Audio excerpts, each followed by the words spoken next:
This is the latest disclosure in a report from National Civil Defense Headquarters in Washington. It has been established that persons who have recently died have been returning to life. Welcome to Dead Radio. We're not doing that. How did she come to have sex with a dead man? Don't call me Radio Unit 91. You're a dead man. You're a dead man! He's God here in this radio station. Place where the dead speak. Rebel Radio! I'm a fake? Yes. How'd you like to be dead? You ever think about doing radio? My team is dead! But you're not crazy. You're me. And this is just radio. By the powers vested in me by the Federal Communications Commission, I command you to get on the microphone in a serious manner and continue this broadcast.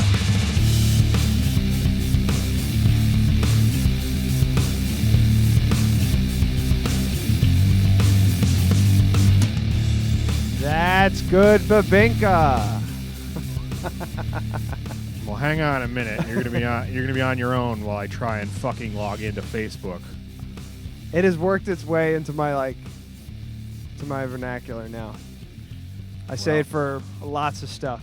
Well, I do not have. Why is it making me create a new password? You motherfuckers. Yeah. Get it, Apple. No, it's fucking Facebook. Oh. I'm amazed that they let me use an old password, though. Well, don't worry about me. I can do this with my eyes closed. Episode 227. Off and running. Yay. Here we are. Post-wedding. Mm-hmm. Post-week off after wedding. Yeah. What happened? Post. Oh, my post, nephew. My nephew got appendicitis. Yeah, post appendicitis surgery.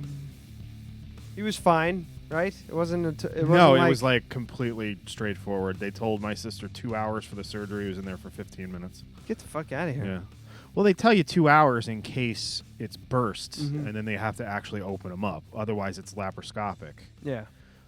So if his appendix did burst, then it'd be a whole different story. Yeah, for sure. Then they have to actually cut you open, irrigate everything, and get all that infection out of there. Well, they told me Brooke was having a routine checkup or something, but it involves going under. Yeah. So, and I've waited for her before. It's like an hour or two. I go I take a drive. I get some gluten-free shit, and I come back, and because she's starving by the time she gets out. Yeah. But I come back, and I'm sitting there, and it's like half an hour goes by, like way past what they said.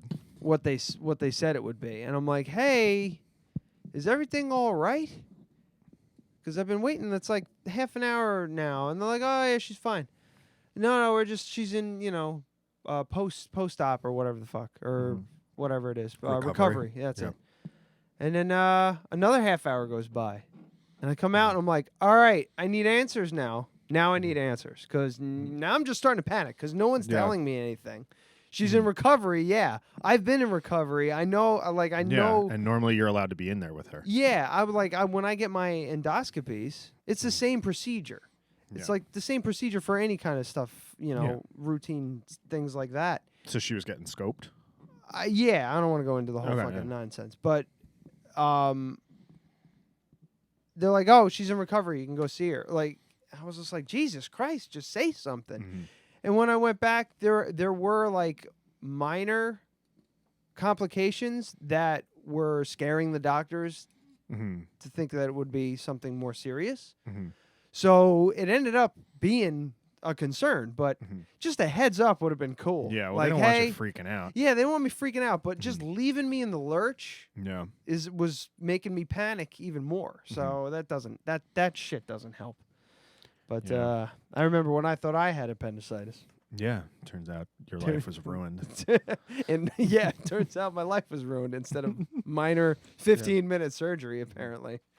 Oh, shit. Back then, it would have been longer. Yeah? Yeah, they probably wouldn't have known. And if you were in that kind of pain, I'm they trying to wouldn't. think of when that was. I want to say it was like 2010. No, it was longer ago than that. You weren't married yet, I don't think.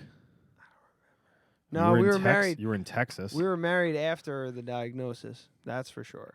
So I think it was 2010, 2011. Okay. Yeah. Well, you were in Texas when it happened. Yeah, I know. I don't remember that job. When were tried to you put it out of married? my mind. 2009. 10 years ago. Yeah. You were married after the diagnosis. Before the diagnosis, Before the because I remember there was we had farfalle at our I thought wedding. you were so- drinking my dad's beer at the wedding, I was. but you just didn't. No. I didn't get the diagnosis though. I got it after we were married. I'm pretty Oh, positive. okay. Yeah, I was thinking about it backwards. Yeah, I'm you sure were. That, yeah. Okay. So I But- understand. Yeah. So anyway, yeah, doctors, hospitals, minor surgery, still all sucks. Yeah. Well, the most annoying part was, like, no one was really like. I found out through Facebook. And, Oh, yeah? I found out. Well, Amy found out through Facebook and then told me. Matt found out. Matt was like, "Yeah, I found out through Facebook." Yeah. So she wasn't telling anybody anything. I found out about it. I get, the whole, like, what the deal is with it. Yeah. And the thing is, it's like, I get it. If you're freaked out, it's an emergency, blah, blah, blah. You were at the hospital since 2 a.m. the night before. Oh shit. Yeah, you're like, you don't call me at 2 a.m., call me at 9. But had she done that, I probably just wouldn't have gone into work, and I would have went and visited him, and it would have been the end of it. Yeah.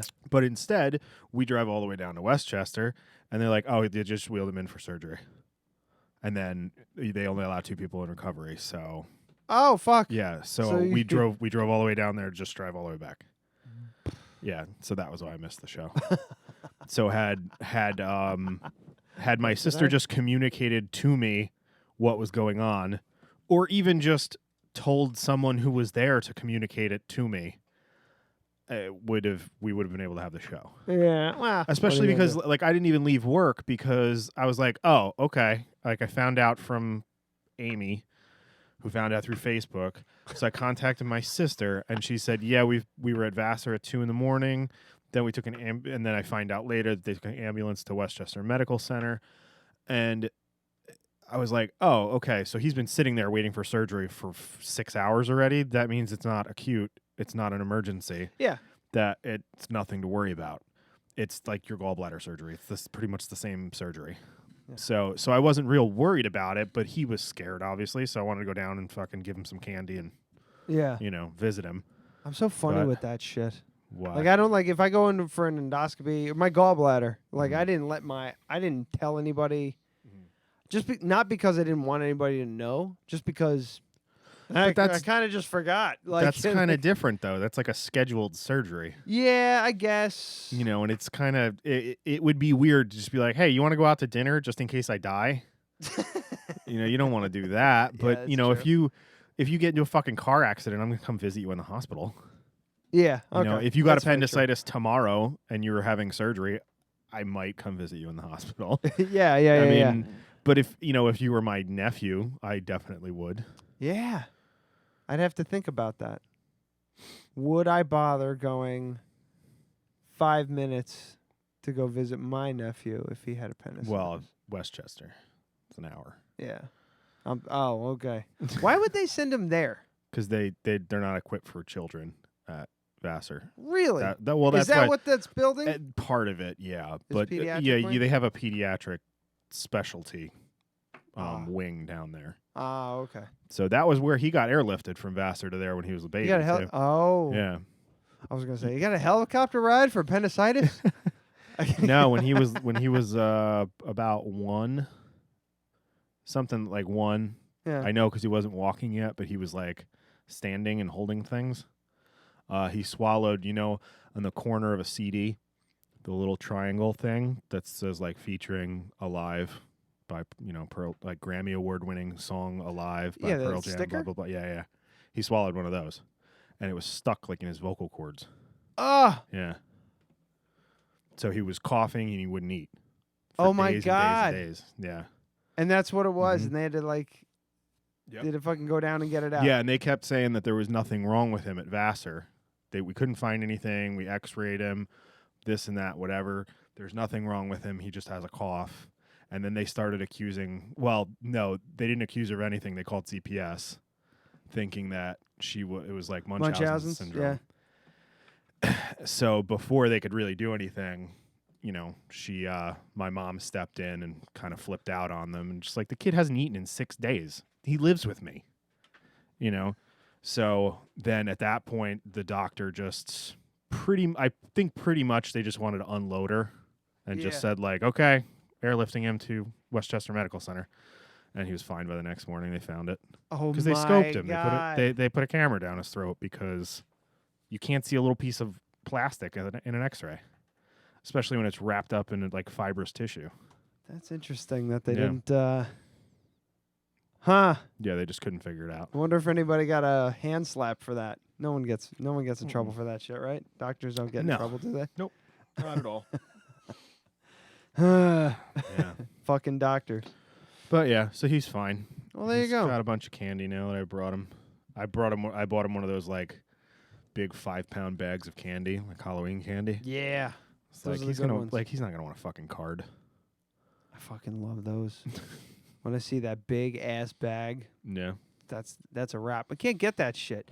We were talking the other night, Brooke and I. Mm-hmm. 7-Eleven is right there. Yeah. It's open all goddamn 24 night. 24 hours a day. Yeah. Is it 24? Yeah. I wasn't sure if it was. Yep. Whatever. I know because I've tried to buy beer at 4:15 in the morning, and they're like, actually in Dutchess County we can't sell beer between 4 and 6. Really? Oh, that sucks. So we were like, let's just pop down there and grab a couple pints of ice cream and then come back, get some candy and all that shit. And we just sat there and stared at each other like who's gonna make the move to do it. And we just stopped ourselves. Like the willpower wasn't there for both of us. Like if I was alone, I would have went. If she was alone, she would have went. But the two of us combined were able to beat each other down from getting it. Because when I was single, I used to walk down there like twice a week. Oh my God! To get like in the middle of the night to get like a frozen pizza. It was like 10 o'clock. It was like I wouldn't say 10 o'clock. It was probably like 9:30. I was just like, if it was just me, I would just fucking scooped up my keys. I wouldn't even walked. I would have drove. It's right there, dude. If Dollar General was like, it was something there, but it wasn't that Dollar General. If that place was there when I was single, I'd be like, yep, I'm gonna go get jalapeno poppers right now, all the time. Yeah, that's right. I keep forgetting that's like half of a grocery store too. Yeah, it's just frozen food and just garbage. Yeah, but I mean, it's stuff. It's in a pinch. If I don't have somebody, if I don't have someone else's like guilting me, I would definitely be still eating frozen pizza 3 times a week. Yeah, it's the two of us are like. I used to get one after the show, like almost every week. Oh yeah. When I'd walk home. Yeah. Well, I mean, I used to stay up late and fucking eat just until 2 in the morning and then go to sleep. I mean, I guess it would be fine if I just did it the one day a week. Like if I just drank beer one day a week. Yeah.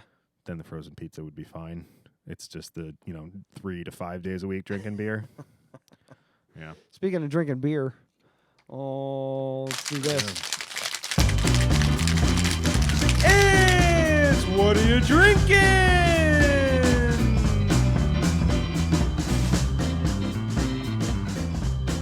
What are you drinking? So I wasn't at this brewery, but I was at what's the name of that cidery there?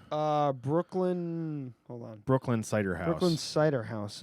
Yes, they're at an apple orchard over in New Paltz. They've got a tap room there, and they pretty exclusively sell this Kings County Brewers Collective. So it's brewed in collaboration with Interborough Spirits and Ales. It's called the Taco Bat Fruited Double IPA. I don't really like it. It's Kings what? Kings County? KCBC, Kings County Brewers Collective. All right, I'm looking it up right now because I'm just curious. I don't like this one very much. Really? Yeah, the other ones that I have I did like, but I didn't try this one. So, but they're definitely still small, and I believe this is probably hand canned, but this was canned on 9/3/19. so it's pretty fresh. One of those, they're one of those mysterious places that has a bunch of Instagram posts, but no other social media that I can find right up top. They have a Twitter, and they're on beer menus, Brewery TV. Ah, here it is. I think I found it. Got to get your websites in order, everybody. Make it easy to find. Yeah, so out of the 3 that I brought, this is my least favorite. It's just too malty. It's too thick. You know? Mm-hmm.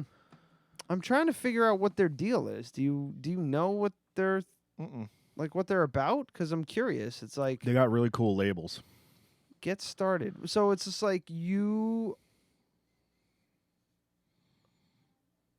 Oh, this is claiming your brewery, huh? Yeah, that's exactly what it is. It's a bunch of different brewers collaborating. Yeah, and making beer to make beer. Wow, that's interesting. It's got. I mean, this so they the probably label have like a wild, like a crazy revolving. This is the only one out of the 3 that says brewed in collaboration with Interborough Spirits and Ales. Oh my God, there's like a million different ales that they've done, or experimental beers and shit like that. Well, I really like the label on this one. It's got the Bat Boy from the fucking tabloids back in the day. Yeah. And some of the Bat Kid. Yeah. Yeah. No, it's Bat Boy.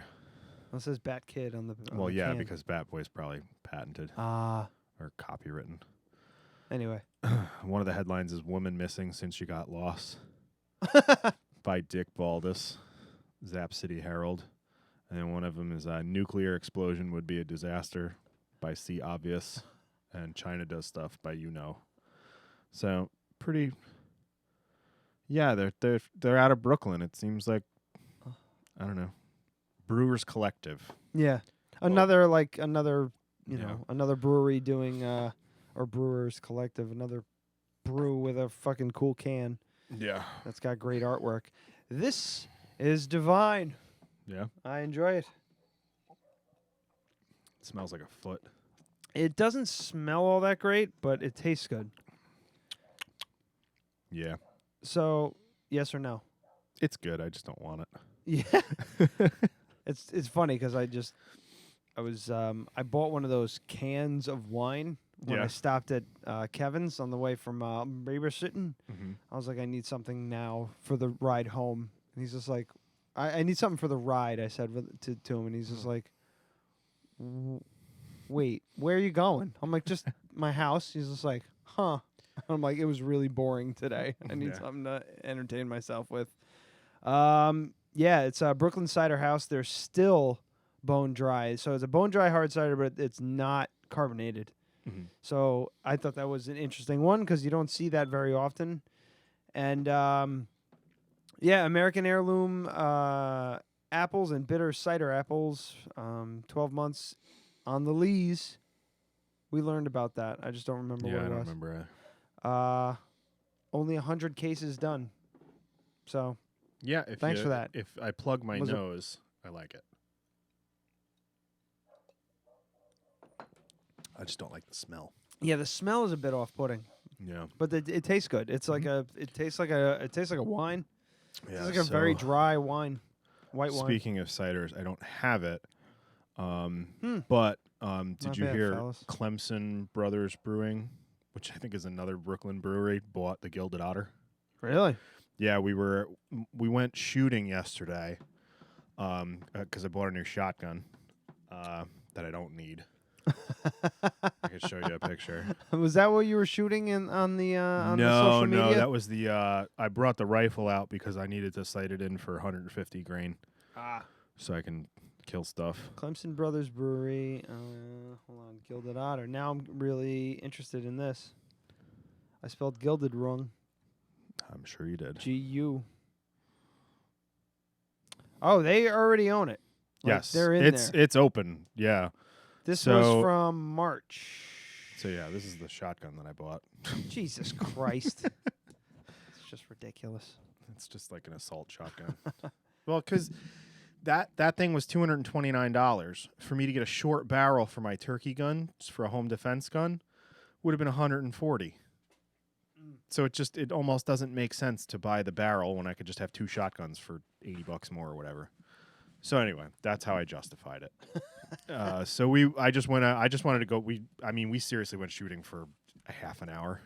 Oh, really? Yeah, I just wanted to make sure that was working because it's kind of cheap, and just get the other rifle sighted in. Because I kind of. What was the rifle that you were shooting? That's a Remington 770. Oh, okay. Yeah. 770. Yeah, it's their cheap version. Oh.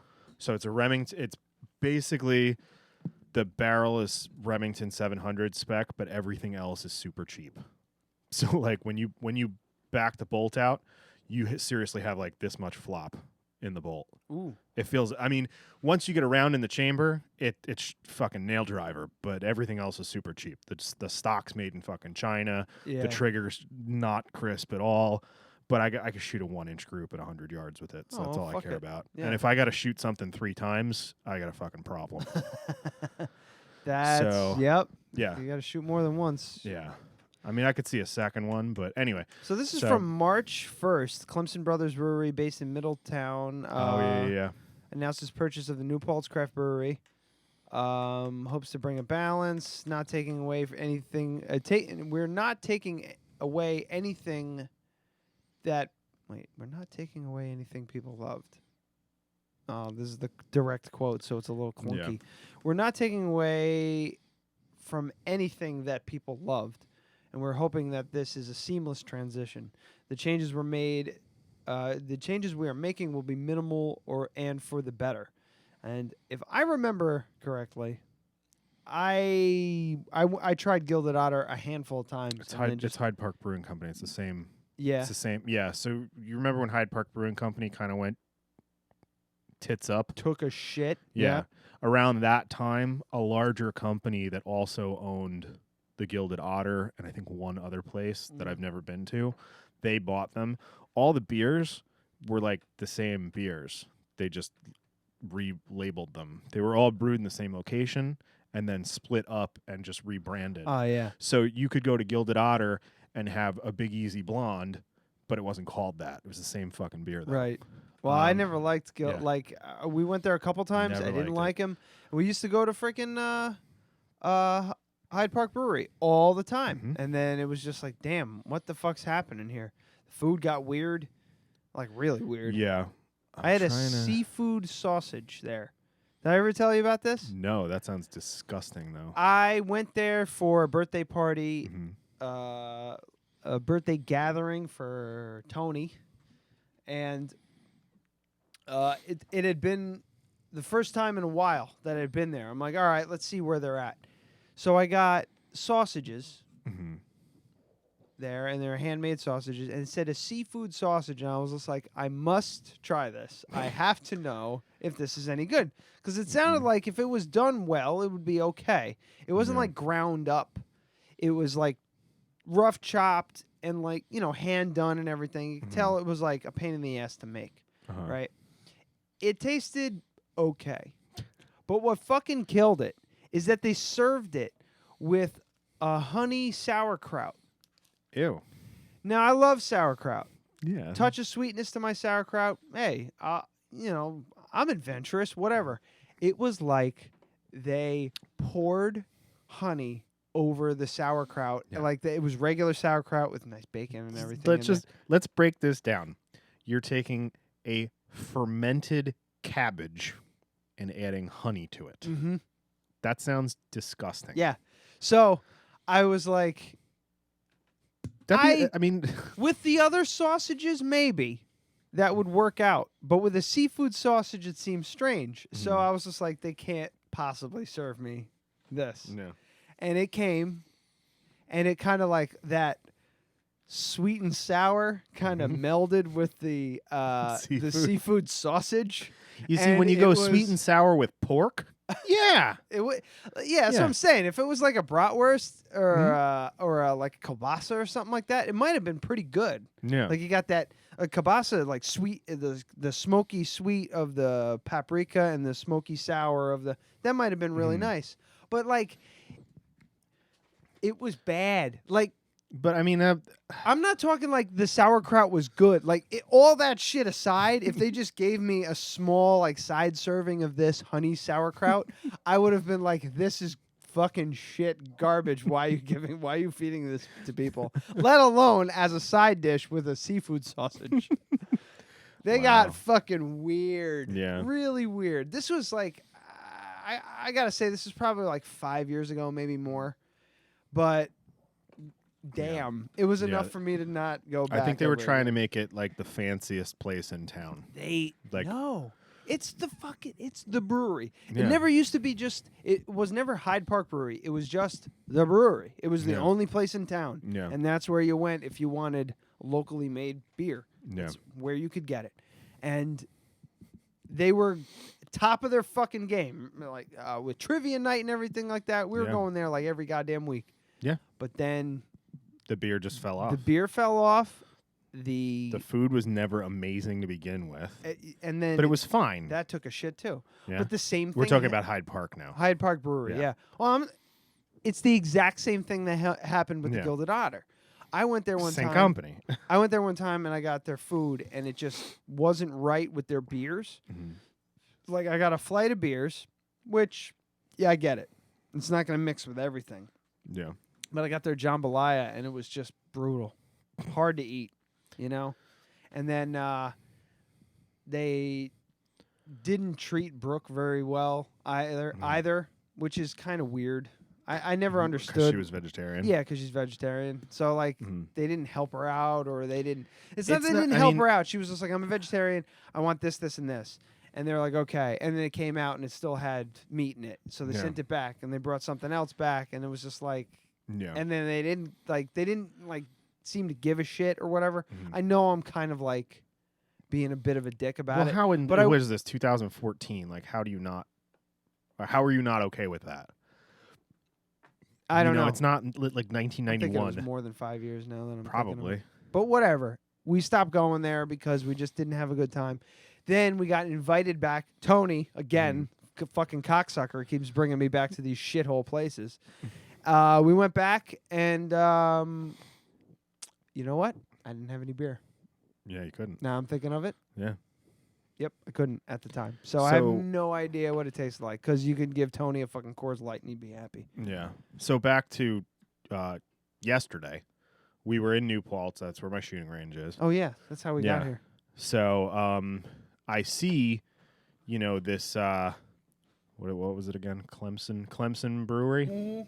Clemson Brothers? Clemson Brothers Brewery at the Gilded Otter. Yeah. So I was like, well, we were going to go to Shotzi's. In hindsight, I'm glad we stopped, but Shotzi's would have been better. Okay. Not for the restaurants. I'll get into it. So I was like, fuck it, let's try it. So we pull in. The place is pretty full, like it always is, because you have like cyclists, you have bikers, you have all these people that are going through New Paltz, and if you want to go to a brewery, that's the place to go. So I was like, let's just sit at the bar. This was a mistake. So we sit at the bar. We sat there for 10 full minutes before anyone even acknowledged that we were there. Just and this two of you? place, yeah, and this place was not full. There were 3 or 4 people at the bar. She was just pouring service drinks.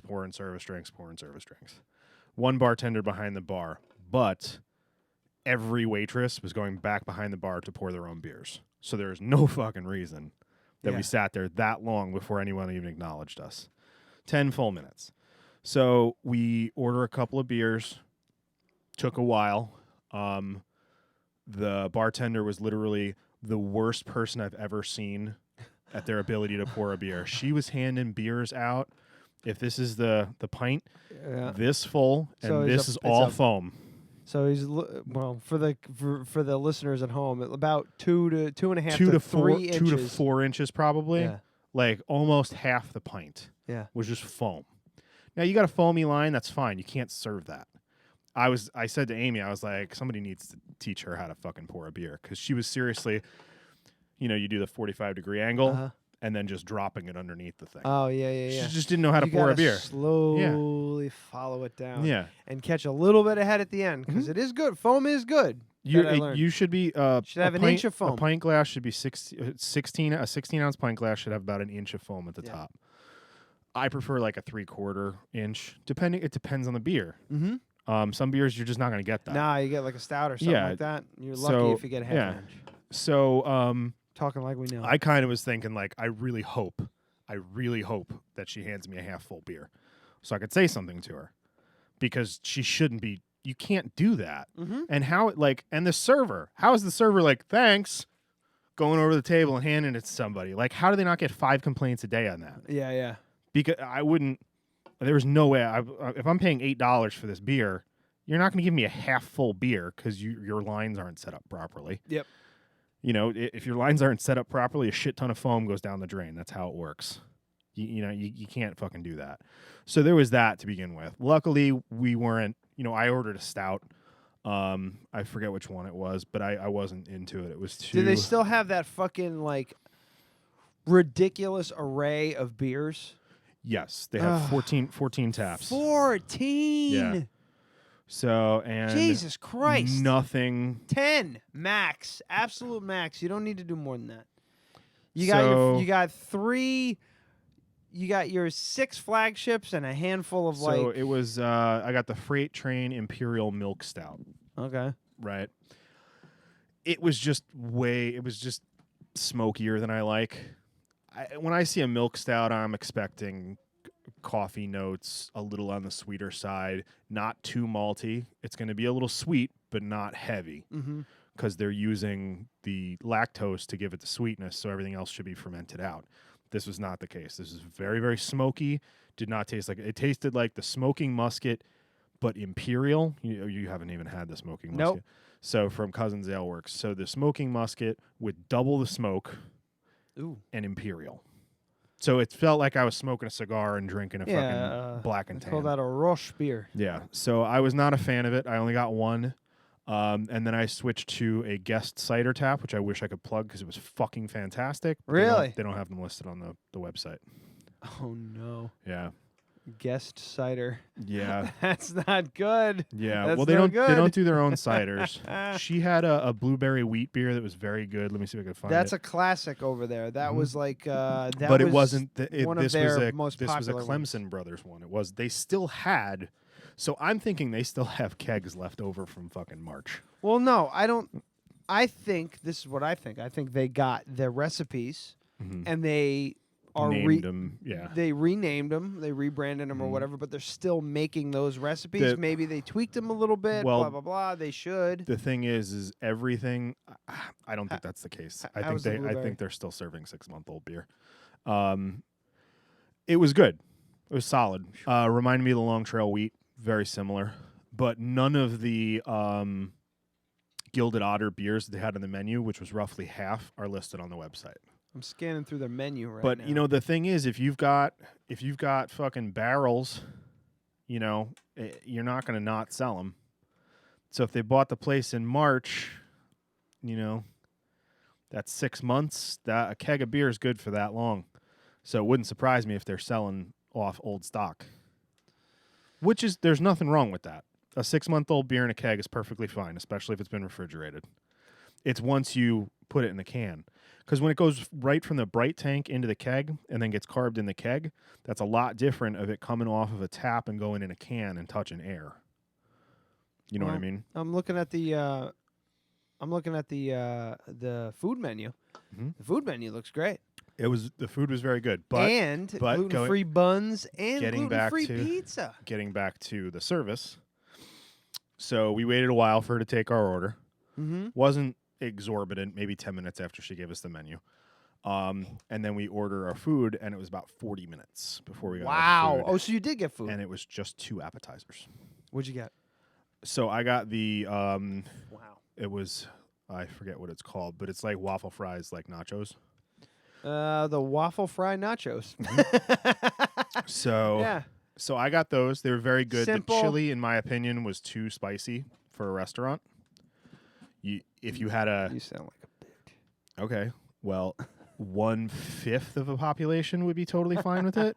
If you own a restaurant and you want to have chili that spicy, you offer regular chili and spicy The chili. other thing is, if you own a brewery, a craft brewery, I hate seeing overly spicy stuff on the menu because it wipes out your fucking taste buds. You can't taste it. That was the first problem. That was at jambalaya. It was like almost inedible. It was so goddamn hot, and it I couldn't drink any. Yeah. All the beer tasted the same. So if you're into that, that's fine. But they should have denoted on the menu that it's extremely spicy.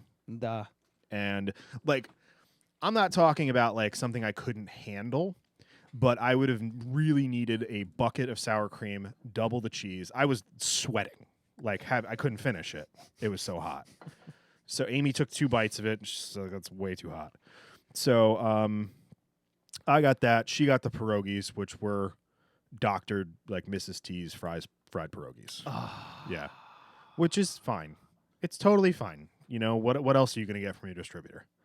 That's the only thing out there. They've cornered the market. But they had like a really high quality, like the big grain, like mustard they served them with. And they had like a sour cream sauce that was probably house made. So those were very good. And at $8, I'm not going to expect some fucking handmade, you know, pierogi. But no fucking seafood sausage though. No. Yeah, so I would definitely go back there, but the thing is, I was like, the place is a little bit busy right now, but there was nobody at the bar. So I was like, let's just sit at the bar. There was seriously 4 to 6 people at the bar, and it took us an hour to eat. You know, I was expecting to have 1 beer, have our food, and get out of there. We've talked about this before. I've always been against. I used to be against sitting at the bar and ordering food. But I find every bartender in the world wants you to do that. Well, I know that now, but also at the same time, it seems like it's way easier on everybody if it's just you and your significant other going out instead of taking up a table. Yeah. You're just 2 sitting at the bar. So here's the thing, and we're getting very sidetracked from this place because I'll bring it all together in a minute. This is the thing is, like with as a bartender, what I want on a Saturday night, I want a full bar, and I want people that are going to drink their faces off and eat. And the reason for that is because I don't want empty seats at the bar.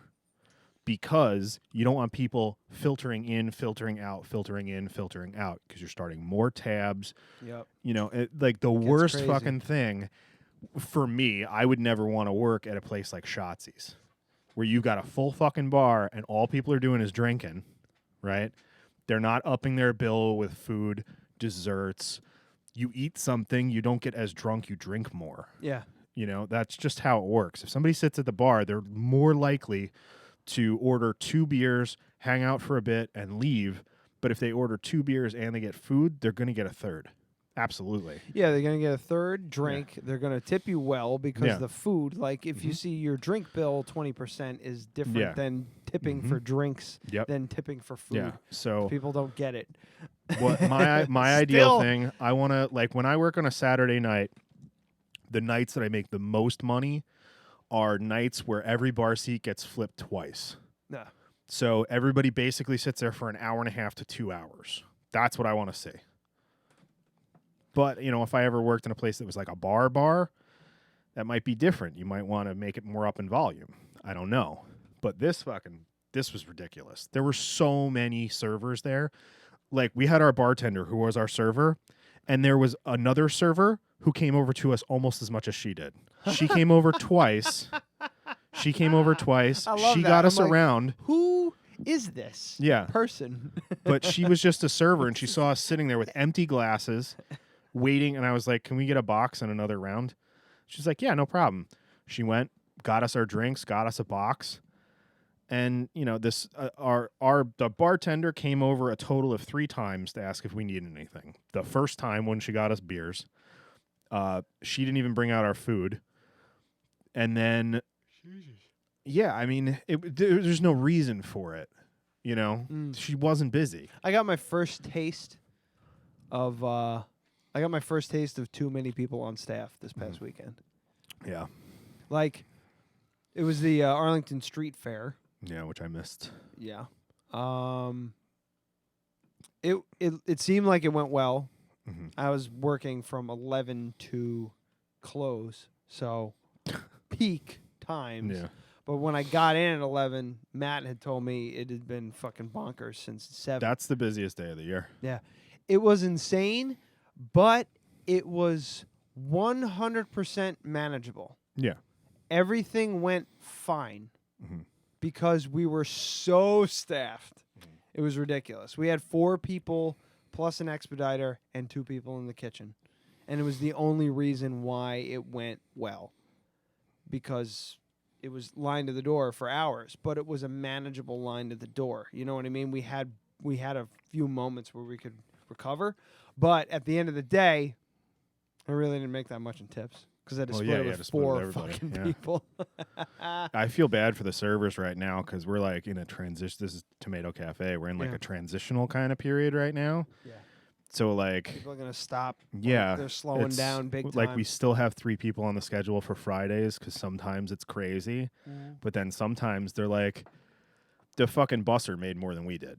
Yeah. Because you got 4. Basically, you got 3 people, and you're tipping out the busser 15% of the till. He's the so only then busser on. those 3 people, what's 85% divided by 3? It's 27. Something like that. This is how capitalism was invented. So the thing is, they're making Bunch of double, servers sitting around trying to figure out how much they're getting paid. It's like the thing is, they're giving the server or they're giving the busser 15%, and then they're only keeping a third of what's left, that 85%. So that's like what 27, 28%, right? They also make $5 an hour less than he does. Yeah, because they're making server minimum and he's getting paid minimum wage. So the server is actually making more than they are, or the busser. Mm-hmm. That's terrible. That's fucking ridiculous. Start doing the math. You're like, wait a minute. You know, it's fine. It's fine when everybody's taking home $150, but when they're only taking home 60, it's like, well, the server took home 51. But here's the thing: when everybody's taking home $150, they're working their asses off. They're running around like crazy. It's just like it might be a fucked up night, whatever the hell. At the end of the night, you're like, God damn it, I hate this shit. But when you walk out with $400 after doing a double, you're like, that was worth it. Yeah, exactly. And for me, I look at that like some days, like I thought I was supposed to work today. They must have changed the schedule and didn't tell me that the new girl is working there. I think they're just training her for like fill-in shit. FNG. But if there was a day that I was going to be off, today is perfect because I would have made. I look at Mondays this time of year as a free lunch and $30. Yeah, yeah, I don't do anything. Our Mondays suck. Yeah. from 7 to 11, Yeah. it's just a shit show. Constantly. It's weird, man. Mondays are crazy. No, ours is definitely not. I don't have to work them anymore. It's great. I could see that though, because a lot of people like going to work or taking an early break. You just have more money on Monday than you do on Thursday. Yeah. Yeah. Yeah, So. for sure. Well, fuck. Why don't we talk about this bone? Oh wait! I didn't finish up for you're Gilded still not done? Otter. No. So that being said, I didn't really talk about the beers. So I got that cider, which I wish I could remember the name of it. They were doing crowlers, the 32-ounce cans. Yeah. Right, $14 across the board. Right, so you're getting 2 16-ounce beers for $7 each. Right, the cider was $9 in the bar, 32 ounces. And it was a 12-ounce. Oh shit! Yeah, no, it was 8, and they serve the cider as a 12-ounce. So I was like, that's a fucking deal and a half if they'll do that. So I brought home one of those. So $14. Oh my God, you juked the system. Well, you know, a lot of places do that. Tomato cafes like that. Everything's the same price across the board. Just makes it easy. So that was a really good deal. I was happy to have that. I drank that last night. And Amy got that blueberry one, also $14 for 32 ounce. You know, nowadays, like you can plan on spending $20 on a growler, 20 to 25 on a lot of things. Oh yeah. Jesus. Very, very few. Back Dude, in my day. you got to figure it's 64 ounces. That's 4 beers. Basically, most places they go whatever it is retail. We just take $1 off. So if you're getting those 4 beers, and let's say those 4 beers are $6 a piece, that growler's 20 now. That's the way most places have to do it, especially because all these craft breweries, it's got to be all New York shit. Yeah. So making beer is a lot more expensive when you do that. But most people can't afford that $15,000 a year brewery license. But if you do the craft brewery license, it's like $500. So that's crazy. Yeah, it's a give and take, isn't it? Yeah, well, like King's Court's constantly like, how are you guys doing a $5 price point on that? We're just not making any money on it. Yeah. It's pretty much just paying for itself, just paying for the keg, so that we have quantity. You know, there were some beers that he was doing $6 a pint, and at the brewery they're doing $8. Yeah. At the place they make it. Mm-hmm. It's funny. He also doesn't have the overhead that they do, I'm sure. Yeah. But so, yeah. All right, moving along. Let's talk about our new prop for the studio. So we can't say where we got it. But we got it. It was a fan of the show. Yeah. So we didn't kill anybody.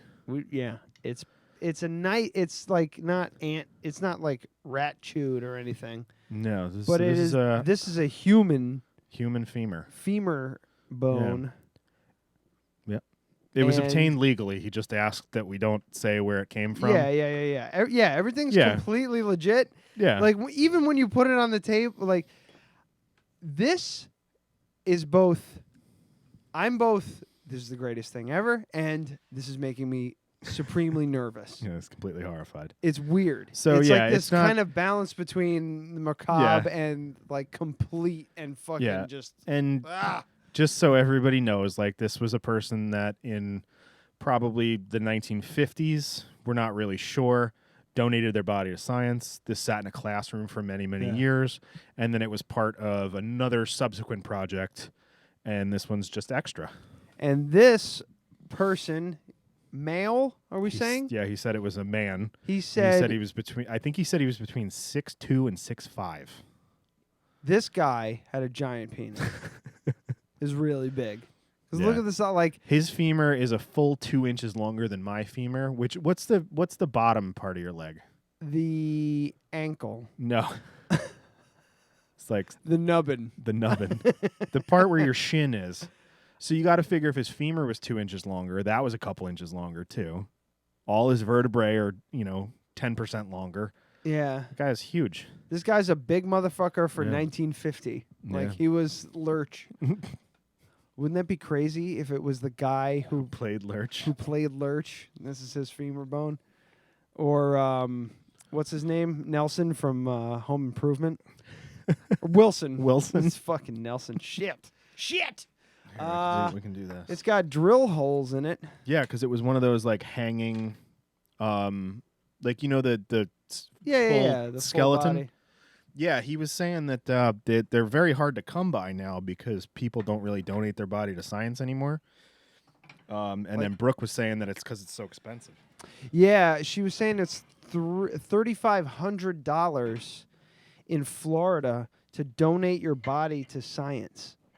So you're not you. You're dead. It doesn't matter. Yeah, your estate is footing the bill. Yeah, your estate has to pay for scientists to take your body and examine. I think it's probably not for that part. It's probably more for the storage and preparation beforehand. Absolutely. Yeah, because I'm sure that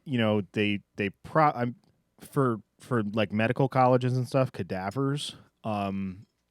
I'm sure that they probably disembowel you because that would be very dangerous. Just have some medical student poking around in there.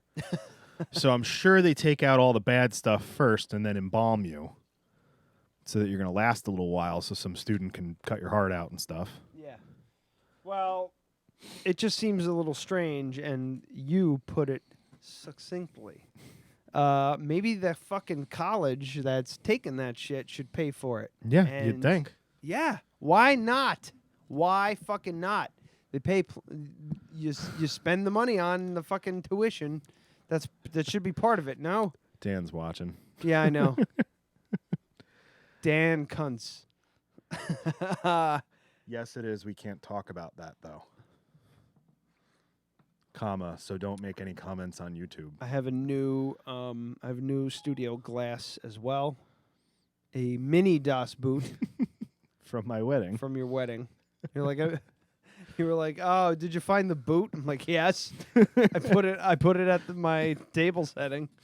Yeah, and Brooke got the Miss Piggy one, right? Mm-hmm. Yeah. We both took them home because Well, it's funny. None of that shit was most of coming home, those really? most of those glasses, and I'm gonna keep a few. Like, there's a lot of beer steins in there people didn't take. Yeah. So I'm gonna keep those in my bar. But most of that stuff we got all for like 25 cents. Yeah. Yeah, because we just went to It was Restore. like over the course of a year, right? Well, most of the glasses were bought in one day because we went into Restore. Wow. It was after we decided that we were going to do all the mismatched. So, okay, no one knows this. At the wedding, all the plates and all the glasses were all mismatched. They're all from thrift stores and stuff. Mm-hmm. The plates took a long time. Yeah. But the glasses, they have so many. So we went in there, and it was on one of the 50% off days. Mm-hmm. And they were all, I think they were all $1 or something like that, but it was 50% off. And I was like, if we buy 130 glasses right now, will you give us a discount? And she said, yeah, 25 cents a piece. So we got them. They do not fuck around there. They just want to get rid of shit because they have such a limited space that they got to get rid of stuff. Yeah. And I love that fucking stuff. So, and they won't negotiate with you on a single item, but if you're buying a lot of stuff, they will. Yeah, yeah. So we got all of that stuff. It was, it cost us like $40 for everything. You see those stupid plastic masks that Brooke Yeah. got? Yeah. Dude, they're fucking creepy as hell. They're the creepiest. Some of the creepiest things that we have are from the Restore, Yeah. which is backed by a church. Yeah. It's Habitat for Humanity. That's where Bryson Tanner came from, right? Yeah. Yeah. Yeah. Bryson Tanner came from the Restore. The creepy two-headed baby. Yeah. Yeah. So what was I saying? We were talking about the we got- glasses. Oh, yeah, but glasses. ones like this, like some of them, I was like, I'm paying $3 for this. Oh, yeah? You know, like picking stuff. Like the Miss Piggy one, I think was $5. Yeah, because I wanted to have some good ones mixed in there. Brooke lost her fucking mind Yeah. when she saw that. She's like, I want to keep this. I'm like, then fucking keep it. They're not going to keep this shit. Yeah, Right. I went to Restore and I was like, do you guys want any of that? We'll donate it back. She was like, we don't have room. Please don't. Don't drop it off. We can't. Yeah, drop it off at like Salvation Army or the Goodwill or some shit like Yeah. that. They got the space for that kind of nonsense. Well, Goodwill probably wouldn't take all the plates or glasses, to be honest. They'd just, I got an inn at the Goodwill in Oh, Harbinger. So really? I do. I have a friend that works That there. place and kind of sucks. She's gonna. Well, it kind of sucks because I found out. Gotta be real quiet about this so nobody hears. The employees tell their friends and family when the good shit comes in, Yeah. and then the friends and family come in and they take all the good shit before it gets to the floor. Okay, cool. Or when it gets on the floor, they're already there to take it. So don't tell anybody. All right. That's fine. My phone's blowing up. Yeah. So yeah. Hopefully, this Halloween after the Halloween season. Which, by the way, you probably didn't notice. I saw the pictures on Facebook. Oh yeah, that's right. Yeah. Post Queen. Speaking of Halloween, you're doing a party, I am. but you're also doing like Halloween, like you All usually do. listeners are invited. If the listener, how about this? If the listeners know where I live, you're invited. So I'm going to send out a memo to every single person who's ever been on this show. No, I want real listeners. Well, I like have some Dan questions. Cunts. Do you have questions? Yeah, about so you're going to do like your regular Halloween like you normally do, different costumes, but your party is like masquerade themed. No. No? Like the masquerade. I mean, you can if you want. It's just whatever. It's a costume party. Okay. Yeah, the Because masquerade I have an thing idea. is a little bit. Yeah, you know. I have an idea, but it's like a take on that.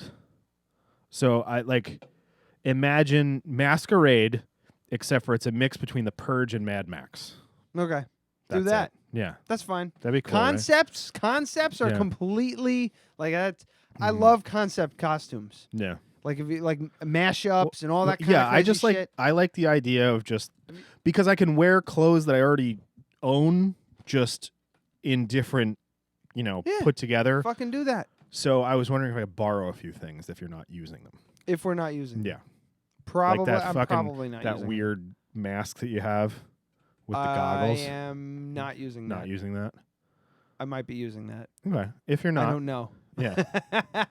Like, I was talking to Matt and Lee about it, and Lee was like, "Oh, I got the best costumes. We're gonna do this. We're gonna do the Bride of Frankenstein and Frankenstein's monster together." I'm like, "You might want to pump the brakes on that one because that's what we're doing." And she's like, "What?" I was like, "Yeah, we did that 10 years ago for our Save the Date magnet. We're revamping it, so it's gonna be like a more like steampunky kind of like stylish version of that." Yeah. And she was like, "Oh," and I'm like, "Yeah, get your ass back down to Salvation Army and get to work." I mean, she does that shit for a fucking living. I know. That's so why you I don't was want it just to be like, better than yours. exactly. That's why I put the kibosh. I'm like, do anything else. I don't care what else. Just don't do that because you're gonna fucking slay us. And it made me really nervous. But the question was, is it too early to decorate? I mean, we're not decorated outside. No, I think there's a couple houses down from my sister-in-law's house. They're decorated already. You're outside 6 weeks out. I mean, that's fine. If it was like September, if it was like fucking Labor Day weekend, you're putting tombstones in your front yard, you're kind of a weirdo. Yeah. But we're gonna start because it's like full on summer still. The first weekend in October is when we're gonna start decorating. That's fine. So like I think our full setup's gonna be up on like October 6th or whatever the hell like that. So, but well, I'm gonna do the mannequins again because that shit freaked. Because we're not doing a Halloween party this year because you're doing yours. But we had ours a couple days before Halloween, like the party itself, and then I just took all those dummies that I made and put them in the front yard with strobe lights and shit. Sure. People were freaking out. Yeah. The only thing that sucks is like the next road over has hundreds of kids on it, and our road's nothing. Well, because it's a weird street. You don't realize how many houses are in your street. There's like, there's what? There's got to be a dozen houses on your street. Yeah, and there's a cul-de-sac too. Yeah, and you just loop around real quick, and boom. But everybody is on not Maryland. The fuck is that? Meyer. Everybody's on Meyer. Yeah. Ooh, now everybody knows where you live. That's fine. They could find out through Airbnb. And then meanwhile, they're all coming to my fucking house. 400 cops had to break it up last year. Oh, yeah? Yeah, I found out from one of my neighbors that they were like, we called. I'm like, good. I have no problem with that. Call. So because they got called out of hand. At your house? Well, my neighbors were concerned with the amount of kids just a few houses down from them. Well, not a few houses. It was quite a ways down. I got a couple nosy neighbors. Yeah. But it's fine because the amount of people that were surrounding my house was getting out of control. And the cops got called, and they came by, and they flashed. And it just so happened that they got called they got called right before curfew. But so by the time they got there, curfew was up. Yeah. I didn't know we had a curfew. I do. I think it's like 8:30. That's fucking stupid. Or 9 o'clock, something like that. Well, it's not because I think 10 o'clock is reasonable. Well, or 10 o'clock for those under the age of 18. Well, here's the thing. With Poughkeepsie, it's different because the north side of Poughkeepsie is the kind of the rougher section. Includes more of the rougher sections of Poughkeepsie. The south side is considered the nicer section of Poughkeepsie. So the problem is the south side gets a lot like rougher crowd coming in because we have all the candy and we have we're not boarding up our fucking windows and shit like that. Yeah. So we get the rougher crowd. So if it goes too late, the rougher crowd sticks around and causes trouble. At least that's what I gathered from me being one of those types of people who are troublemakers who went to nicer neighborhoods and fucked them up on Halloween. I never fucking did that shit. Always did. Well, one Halloween with John. I thought it was fucking stupid. I did it a couple times, and the first year I did it, I'm like, I don't want to do this in my neighborhood. Yeah. I would like to go to another neighborhood and fuck it up. So we did. So for like 2 or 3 years after that, we fucked up other neighborhoods. But because they were ours and we didn't give a shit. So I get it. I get that whole thing. Did it 1 year. I was like, I get nothing out of throwing eggs at someone's house. And then some kid threw an egg at me, and I broke his fucking nose. And I was like, I'm going home. This is bullshit. Yeah, like a bunch of it. like it gets like weird out of hand. Like it became a moral thing where I was like, this is not right. Just It like was- at it wasn't 14, right. at 14 years old, and we were going out, and there were people that were like in their 20s fucking doing that shit in New Hamburg. Mm-hmm. I was like, I feel like I'm gonna get stabbed tonight. Yeah, you know, yeah, I'm yeah. not fucking Yeah. doing this, and I just walked home. You got to a certain like mid-teens, and you were Yeah. like, I can't do this shit anymore. This is no good. Yeah, So, but yeah, we got into a big fight, and I don't even know what John did the rest of the night. I just went home. Yeah. But we, in my neighborhood, we had that Safe Watch Halloween thing. So up in Riverview, where I grew up, which is just up the hill from New Hamburg. Anybody who knows New Hamburg train station knows that neighborhood. Just up the hill, right by the deli, which you know, is the neighborhood I lived in. Now this is fucking suburbia. hell mean, yeah. like, Hell yeah. It's raised ranch after all raised ranches. ranch. It's all it's track. cottages and raised Yeah. ranches. Capes. Capes. That's Yeah, what, so that's the the little ranches. what I've got yeah. now. Yep. So this isn't a cape, is it? Mm-hmm. The dormers aren't raised, so it's different. And the stairway's not by the front door. Mm-hmm. That's weird. Oh, because you don't have dormers, so that okay, that makes sense. There you go. Anyway, so they would do like a safe Halloween on the Sunday before or the Saturday after, depending on how it landed. Condoms, diaphragms. Yeah. So the cool thing about that was I always got 2 Halloweens. So I would trick or treat during the day in our neighborhood and then go down to New Hamburg and trick or treat for real on Halloween. Smart. Yeah. Yeah, Well, I 'cause- didn't come up with it. I mean, but they do Oh, those they do fucking- like a big parade, and there's like 600 to 700 kids show up. Yeah. So it's like kids driven in all from the area. Mm-hmm. That's what they do. That's Yeah. what they do here. Yeah. They just drop them off at the end of the block, and then they come walk up, that loop. and they walk the Yeah. loop, and then it was just like, whew, it's a lot.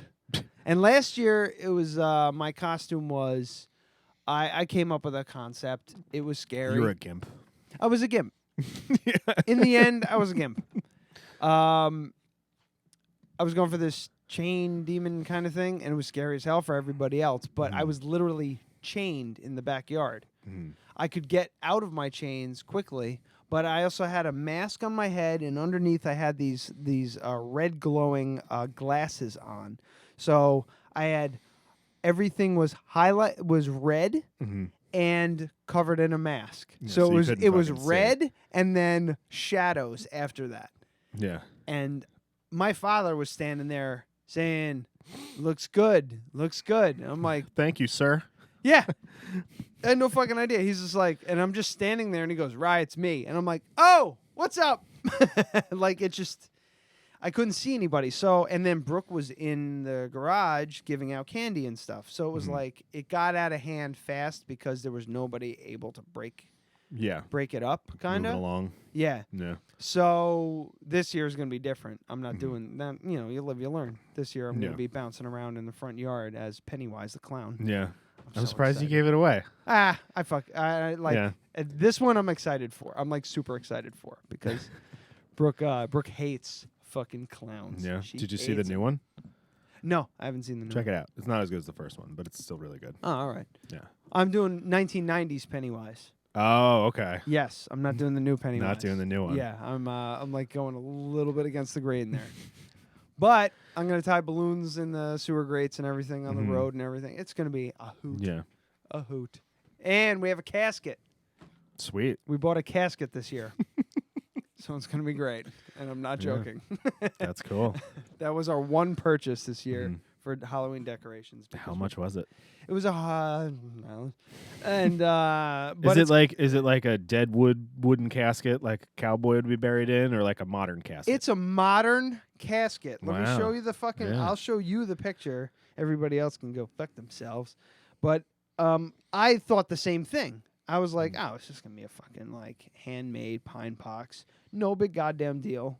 For the price, it would have cost for labor and what it would have cost me. $100 would have been fine. And then I got this picture from Abby at the Craft Cup. Wow. Why did they have that? So her mom, who unfortunately passed away some time ago, was this is her casket. major was a major Halloween freak, much like that us. casket. I mean, unless she bought it like in the 70s, was probably over $1,000. See, I don't know, because have you ever shopped for a casket? They are not cheap. Well, no. Like the cheapest one you can get at a funeral home is $3,500. See, that's the thing. I don't think it's a real casket. I think Yeah. it was just a built casket. Like fiberglass. Whatever. I'm not Yeah. sure. You haven't actually I haven't actually looked at it, but I don't really need to. No, it's just, it looks great. It's just Yeah. for decoration, and that's how much we would probably spend on decorations. Just to anyway. make a pine box type casket's going to cost you about $60. Yeah, sure, Yeah. absolutely. Just, I mean, unless you did it out of plywood, which would look like shit. It costs us $70 to get temporary fencing that doesn't look bad. Yeah. You know what I mean? And we got fencing because that was another thing. Yeah, people just on your lawn. People were just stomping through our lawn, fucking up our shit. So now we have all this rope, and we painted these. We got balusters for like 97 cents a piece, and I screwed eye rings. Eye rings into them, and then we're gonna string rope through them, and then we're gonna wall off our entire fucking yard. Yeah. So you can't come through. And it sucks because I want people to walk through and see all the cool Yeah. shit. But if you're going to walk through and fuck up our stuff, sorry. You Yeah. know? Those tombstones we made, it took us a month to make them. Yeah. In our spare time, our own money, just for fun. And people are like kicking them over and shit like that. It's just Yeah. like, come on, man. Yeah, people suck. Yeah, it's Well, brutal. I think I'm gonna do the same thing I did last year with the dummies. They're not gonna be as good because nobody's gonna really get as close to them as you would at the party. Yeah. But I got that Sasquatch mask. I'll scare Amy with it again. Sure. Yeah. You got to Or do it. allegedly, she says she wasn't scared. She just yelled and fell over. I wasn't scared. I was more like startled. Yeah, but like I'm counting down the years. Now I'm at the time where I'm like, all right, is next year going to be the last year? Because it gets a little too nuts. Like it's too much. But you guys like it so much. Just do. I know we do like it, it do so what you're much. doing, like what you said. Keep people off your fucking lawn, dude. Seriously, put up fucking barriers so that if people form a line in and out, go up the middle of the driveway with a little fucking thing, and have somebody like enlist someone else's help to just direct people. And that's the thing. People are starting to volunteer for that shit. Yeah. And I'm like, come on by. Just come on by to hang out and scare the shit out of people. My brother, yeah, he ran around with a goddamn chainsaw. Yeah. Last year. I'll wear the and ghillie it suit. Still didn't work. I'll wear the ghillie suit. Yeah. Dude, that thing was so effective. Oh, that thing's great. You can't see it. It's just If you looks just like a blob of if nothing. you just sit down like on your haunches and point your head at the ground, It looks like a bush. you just look like a bush. Yeah. And I just would pop up out of the bushes. What's up, guys? I had two or three people like run away. But nothing compared to what you had. So Yeah. I mean, my neighborhood's not that busy, so I can come over and help if you want. The cool thing about the Pennywise thing is I can actually like talk and I can interact with And everybody. you'll be out in the front lawn, and you can go, just "Hey, gonna- asshole!" Yeah. You can break character. I'm just gonna get the be fuck off my lawn. dancing around and doing cartwheels and stuff. Actually, cartwheel practice starts in. I'm gonna start October 1st. I'm gonna start practicing cartwheels. It's your sober October And somersaults fucking- and stuff. Yeah, instead of like being Brooks doing the sober October. Fuck that shit. Instead, I'm gonna learn how to do somersaults and cartwheels and fun like minor acrobatic stuff. Somersaults, man. I'm gonna try. No, you're gonna do like the toddler gymnastics. Yeah, where you, yeah, you put your head on the ground and then roll. Yeah, that's what forward. I'm talking about. Yeah, I yeah. don't wanna do Somersault. Yeah, somersaults. I don't think you could do. The other thing I want to Because you're gonna. It'll be October 2nd, and you're gonna hurt your back, and you're gonna have to fucking get your vertebrae fused. Cartwheel, definitely. I mean, then it'll be Pennywise in a wheelchair. So it's like if Tim Yeah. Curry did it now. yeah. Is he dead? No, he's not dead. He's alive, but he's not doing well. He is in a wheelchair. That would be a really fucked up Halloween costume. Yeah, but funny. If you're in Pennywise 2019.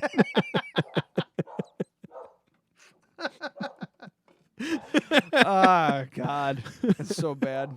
Yeah, that wouldn't be nice. But what's his deal? Cartwheels, blah blah blah. I could talk to people. God, where was I going with that? What's happening? Shut up! Dogs are barking. Yeah, that fucking totally ruined me. Yeah, the balloons and everything like that. I'm just gonna be like doing cartwheels and being ridiculous out front while Brooke does her thing in the garage, and she's being super secretive about hers. So I won't give it away. So you're not going to be doing like a couple's costume, just something different. We started getting away from that, man. Yeah. Like the closest thing we've done since was the Scarecrows many years ago.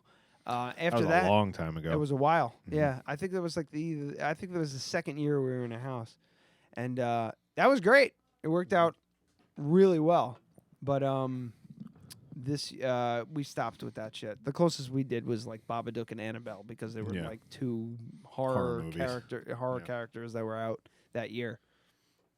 The Babadook still blows my mind to this day. Yeah. The costume came out great. I don't care how much I'm tooting my horn on that one. It was. I don't even know if I saw that one. It was fucking awesome.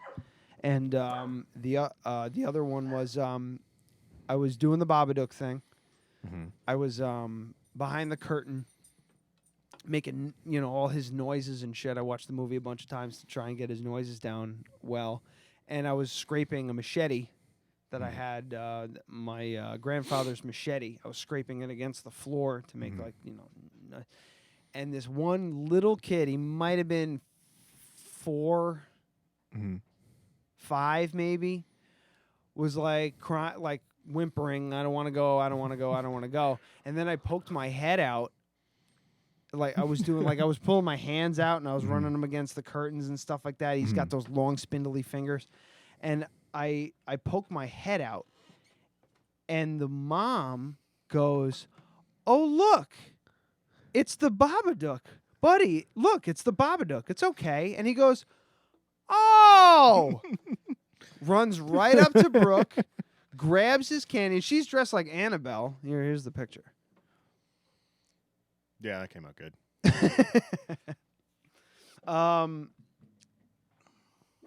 He gets the candy, and I'm standing there. Like, I come out from behind the curtain, making the noises and stuff, and I'm just, like, shaking and, like, making all these gurgling noises. And he's just like, he gets his candy, he leaves, and he turns around and he goes, "Bye, Mr. Babadook."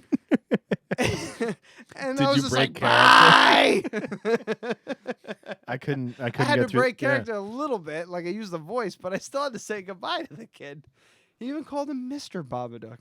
What a little gentleman. So I might have to do something with this femur bone, if you'll allow it. Do whatever you want. But that's the thing. We have so many fake bones that this is going to just look like another fake bone outside. And, well, what are you going to do? It'd be good to make like a club out of it. Yeah, that's like a war chief kind of thing. Like, that's got to get feathers on it, decorated, and that's like, your coup stick. I think it's a coup? Yeah, it's coup. Yeah, I don't know too much about that. Anyway, when's the Iceland trip? We leave the 28th. So that's this weekend? 5 days. Yeah, that's I gotta look at my calendar, but I think that's so Saturday. No show next week. And then I'll try and figure out a guest for the following week. Because everyone's like, "Yeah, that'd be great," and then they don't text me back. It's weird. I don't know. It just seems to be like going in ebbs and flows. It seems like when people are like, "Oh wait, I got that thing to promote," then everybody wants to get on here, and then I don't know. I think this is I got to start getting in contact with bands again and stuff like that because I've just been in a hole for the last 6 months. Well, you and me both. Yeah. I'm like I haven't been helping either. So I got to start. But well, not being a crafted cup has made it a lot more difficult. You figure you catch more people at Not normal people. Just not cool people. You just get like families and stuff. Yeah, see now it's the kids are back. It's like a so restaurant. It's tricky. It's even trickier now with the kids home. Yeah. Which, by the way, at first I have to tip my hat to the Vassar College. A good solid portion of the Vassar student body that attends the Crafted Cup. Mm-hmm. You guys have stepped up your tip game since the initial influx, and I appreciate it. Yeah. A lot of $2 and $3 tips on those V cards. Nice. It's much appreciated. Makes me like you a whole lot more. But yeah, our favorite's back as well after taking a year sabbatical. Who? I'll tell you. You can get a burger there. I had an interesting. This is going to tie in with a topic I actually had. If you want to spend a few more minutes doing the show. Yeah, I'm fine. This guy came in the other day. I want to say it was Friday, and he walks in. You know how you're like doing shit and you're away from the counter and you catch half, even 30% of what's going on. That's kind of what happened to me. I was running food and I was doing shit, and then I see this guy come in and he kept his sunglasses on. So immediately, as soon as you walk in to indoors where there is no sunlight attacking you anymore, if you still have your sunglasses on, I'm judging you, and I will till my fucking deathbed judge you on keeping your sunglasses on. Unless they're like transitions lenses or prescription. It doesn't even matter. Like part of me is just like fuck you and your transition lenses. Just put a thing on. You don't wear glasses. I know, so it's a pain in the ass. I get it, but I'm gonna judge you right away. You have the transitions. I'll back off. But this guy comes in, and I see he kind of like has his head down. It looks like he reached for something on the ground, like he dropped something. And as he comes up, big fucking vape plume just throughout the whole place. And Ryan Sullivan, comedian Ryan Sullivan. I should have him on. He's a pretty fucking funny guy. Says to him, he's just like, "Hey man, you can't vape in here." And the guy was just like, "Oh, I just dropped something." He goes, "Cool. After you pick it up, you still can't vape in here." Like, that's what I heard. I was like, "Oh, he's got it under control." And I just walked away. Yeah.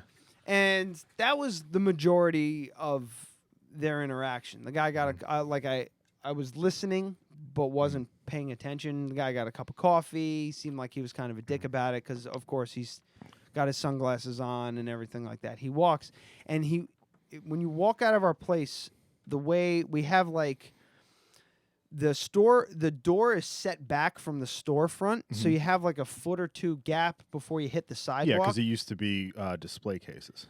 Oh, okay. Yeah, that was all retail. Oh, all right, all right. So he's standing kind of in that gap right before the sidewalk, and Matt is just like, "Hey, Bosh, he's vaping." Yeah, which is illegal. This is at the Crafted Cup at 44 Raymond Avenue in Poughkeepsie, New York, by the way. And I go, official drone sponsor of my honeymoon. By the way. Tanner's drone's much smaller than mine, so I go out and I say, "Hey," I look up as Matt say, "Hey, he's vaping in front of this," and I see the plume of smoke come up, and I'm like, "Motherfucker!" Like, I don't like doing this. I don't like telling people to fuck off. So I love it. I know you love it. I have a and fun that's story why, about that, yeah, too, I miss you for done. that, because you would have you wouldn't even said, "Hey, Bosh." You would just like stopped what you were doing at the bar and walked out. Oh, if I saw him vaping inside, which I've done, I've said, "Sir, out. Get out.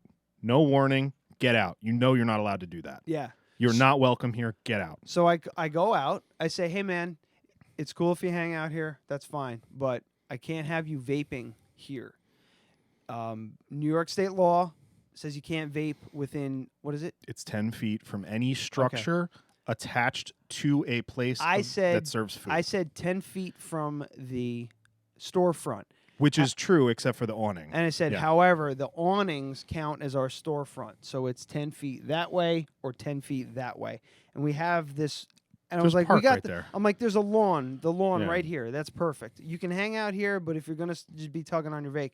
He's like, I'm just hanging out here, man. I'm like, my barista saw you Vaping. vaping. It's fine. You didn't know. It's no big deal. Go stand in front of the fucking vape shop 25 feet away. Yeah, I'm like, it's really no big deal. You just just go around and go, cool. I don't want to. I'm not trying to be a dick about it. He goes, whatever, man. I'm just getting it from both ends. I'm like, that's a problem then, because if people are constantly complaining to you, then there's something wrong. If two people are pissed off at you for no reason in one day, you're a fucking asshole. And he was doing that. Yeah. I'm a tough guy because I'm standing my ground, but he wasn't looking at me. Like, I'm looking him in the eye, telling him this stuff, and he won't look at me. Like, he won't make eye contact. He's just looking around me. So I know that he's not going to do nothing. So, and, like, I was just like, well, here we are. Yeah. That's what we're doing. Because it's not your ass, it's mine. So whatever, take it however you want. And I just turned away, and I walked back in the store. He took off. But, like, I fucking hate doing that shit. I really dislike doing it. I love it because it's a time when you get to be a complete asshole to someone who completely deserves it and is 100% wrong. See, that's the thing. With me, I'm like, maybe this person doesn't deserve it. Maybe they That's just why don't you're know. nice the first time. Because there's a lot of times where I go out, I'm like, hey, man, it's cool if you smoke, but you just can't do it here. You just use that lawn right next door. And 9 times out of 10, they're like, oh, man, I'm sorry. No big deal. And they go around. And then that other 1 out of 10 times, the guy does it 3 more times. And you go, do you need me to call a fucking cop? Because I will call the police over you fucking vaping 10 feet too close. Yeah. Fucking go over there. Go over there. I love that. I love it so much. How do you feel about this vape, which brings up the well, vaping ban? Oh, no, you have a story. Let's put a pin in that. Go ahead. So we were Is at it the vaping? No, we were at the Brooklyn Cider House, right? Oh. We called ahead. Well, Amy handled all of this. So, they planned, it's the company picnic, right? Little did they realize that they shouldn't have fucking done it now. So, the company's based in Brooklyn? No. Her company, LMV Associates, right? They have their company picnic at Proud this place. sponsors of Hudson But Valley it Creative turns Fest out that one of the associates is retiring, one of the partners. Right? So they kind of made his retirement party and the company picnic like the same thing. Last year we did in August. And he lives in what, does he live in like No, Westchester or no, some they shit? just we weren't at we were at the place that I got that. Oh. That was from before I'm being this place. Yes. Yeah. Okay. I'm confused. It's in New Paltz. I'm confused. So we were there. Mm-hmm. They called ahead. They reserved 2 tables. They were great. They made an exception for us with a tab. They don't usually do a tab when they're this busy because it's September. It's apple picking season, so the place was packed. So we had 2. Well, I guess it was 4. Now you're good to take it. I guess it was 4 picnic tables, and it's reserved. There's reserve signs all over it. There's decorations on it. There's people starting to file in. Yeah. And, I mean, the line is, like, out the door for pizzas. Like, it was an hour wait for, like, their wood-fired pizzas, all that shit. So these guys are hanging out, and they just sit down at the table. So you got 4 tables, and we're sitting in between the 2. So it's 2 picnic tables end to end, and then a gap, 2 picnic tables end to end. So imagine a square. Yeah. We're sitting in the in-between the 2 tables part. And these guys, so the bar is up here, where you'd order your drinks and your pizza and shit, and this bench is here facing it. Oh, so it's like right behind the bar. So, well, it's not behind the bar. Yeah, like so right it's in front of the bar. Yeah. It's by an entrance, all of that. Yeah. There's reserve signs all over it. They're like putting tablecloths on the tables, and these guys are just sitting there. And Ray was like, "What's up with these guys?" This is one of the partners. And I was like, yeah, I got to say something. So, and it's like, it's not a few people. It's like 8 dudes. Right? Oh, it's a bunch of fucking people. Yeah. So there was like 4 of them sitting down, and the other 4 were like standing and talking. And I go over, I was like, hey guys, sorry, these tables are reserved for a private party. He's like, we're just sitting here waiting for our food. I was like, how does that change anything I just said to you? It's reserved for a private party. You need to get up. And he's like, well, there's nobody sitting here. I was like, there will be. It's reserved for a private party. We called ahead. You didn't. You have to move. But and he was just like, we're just sitting here waiting for our food. Like I'm the asshole. Yeah. I was like, yeah. Well, you can stand or sit literally anywhere else. You can't sit here. Got like 30 people coming. Yeah. So he was just total dick. And I loved every second of doing that because he's like big, muscly. Like They moved? Oh, yeah. He got up because I just looked at him. Like, I wouldn't ever say something like that and then walk away because they're just going to keep sitting there. Yeah. I just said, how does that change anything I just said to you? You need to move. And then it was about now. He goes, oh, and gets up and they walk away. Yeah, he just thought like he's in a group of 8 dudes. Like, I'm going to puss out on him. Yeah. No, fucking move. What are you going to do? Yeah. If you called ahead and reserved a private party, you'd have a table too. Yeah. Sorry, dude. The fuck do you want from me? I still have that. Do you feel like you still have that? They talk about Xennials and millennials and all that kind of stuff. Do you? Oh, Jesus, I'm gonna break this fucking thing if I keep like swinging my hands around. Do you feel like you still have that? You have one toe in the water of fight's gonna break out. You need to be ready, and one toe in. No one's going to do anything. Yeah. It's 2019. No Yeah. one's going to do anything. But the thing is, like, people still will. People still will. There are especially people, if they're but drunk. there's a lot less There's people. a lot yes? less of them. Oh, yeah, because somebody looks at me and they go, this guy, he's overweight. He doesn't know how to handle himself. I'll just intimidate him and get whatever the fuck I want.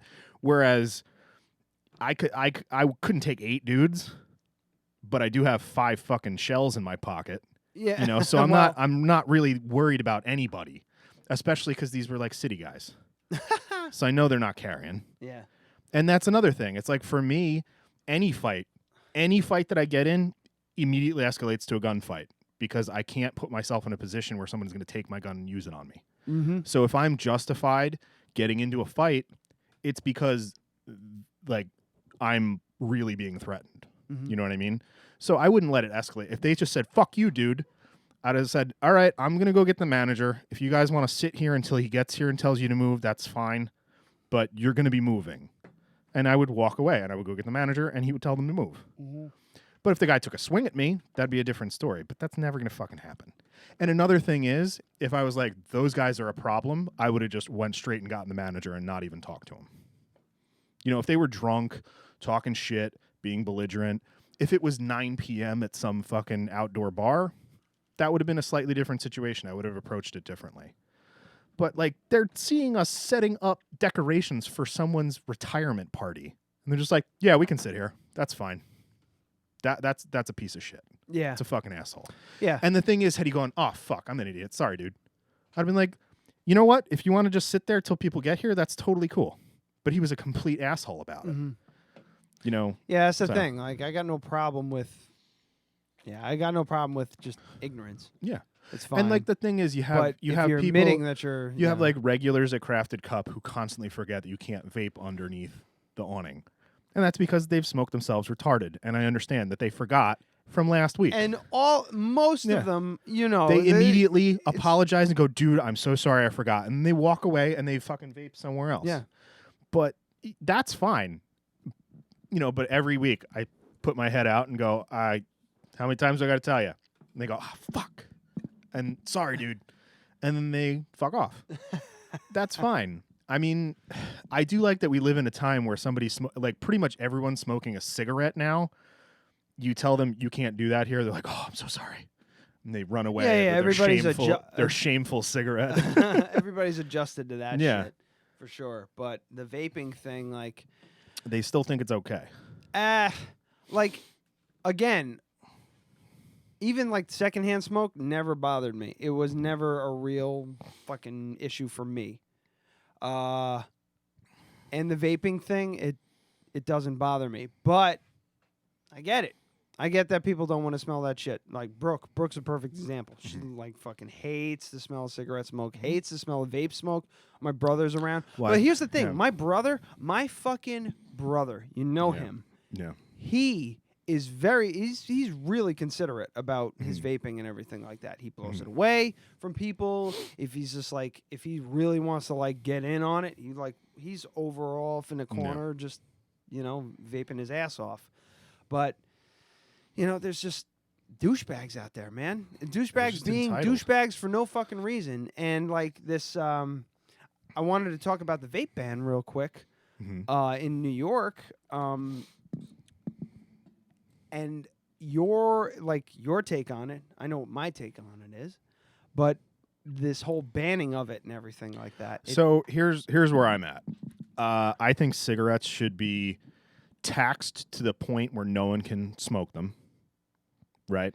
See, and I think they should do the same thing with vaping. See, but they do that in Europe, and these people still smoke. That's fine. That's their fucking choice. At least they're contributing back to society. That's what I'm saying. Like all right. Let's say they're already taxed way too much.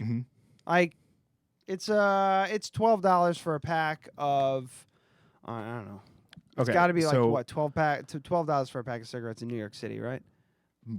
15. It's like over 10 here.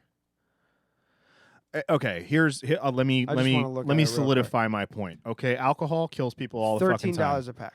Alcohol kills people all the fucking time. Tens of thousands a year from drunk driving and then from health-related stuff, right? My weight is based on alcohol, right? But if I were to drink 6 beers every single day for the rest of my life, chances are that would be a contributing factor to my death, but I would still live into my 70s. If I smoke 2 packs a day for my whole life, I'm going to die at like 58 from a heart attack. Yeah. The thing is, it's kind of like, okay, how much are we going to coddle people? Because there are a lot of people that only smoke a couple cigarettes a day and will never have a health problem. But the problem is that the majority of people are taking in an addictive chemical that's not controlled. And the thing is, like, alcohol is not nearly as addictive as cigarettes. It's an addictive thing. The tobacco companies got way too big that no one can fucking fight them now, and they're trying to nip this in the bud before it becomes the same fucking thing. Well, here's the other thing. I've heard a lot of noise about the tobacco industry's lobbying. Oh, it's insane. Against the vaping industry, just so they can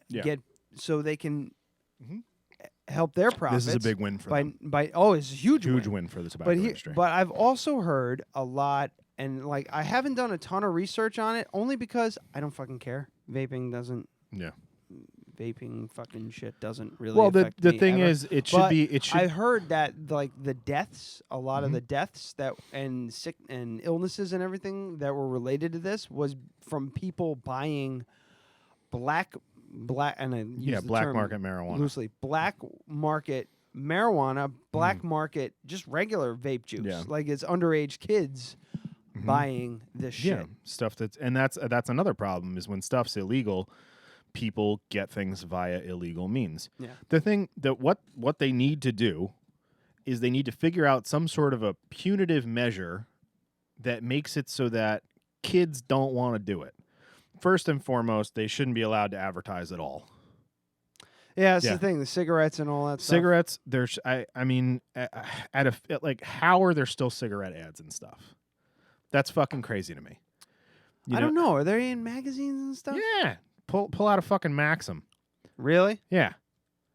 So, the problem is that things are so maybe it's changed now. I don't know, but they lump certain things together that shouldn't be, like cigars. I went and picked up cigars for Dan and Steven. It was $25 for 2 cigars. $18 of that is taxes.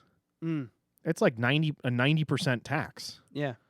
No, it's not 18. So it's roughly like 50% or whatever. Because they take, let's say they were an $8 cigar, 90% is added onto it for it to be, for taxes. And it's the same thing with cigarettes. And I don't have a problem with that for cigarettes, but pipe tobacco and cigars, I kind of lump that in with beer. There are very few people that are smoking 2 and 3 and 4 cigars a day. Yeah. You got to be out of your goddamn mind. I remember when I smoked cigarettes, I used to get halfway through a cigar and light up a cigarette because it had been a half an hour and I need another cigarette. I mean, that addiction is goddamn real. Yeah. And well, like even the amount of tobacco that you put in a pipe is not. You're not inhaling it. It's not a whole lot more than a cigarette.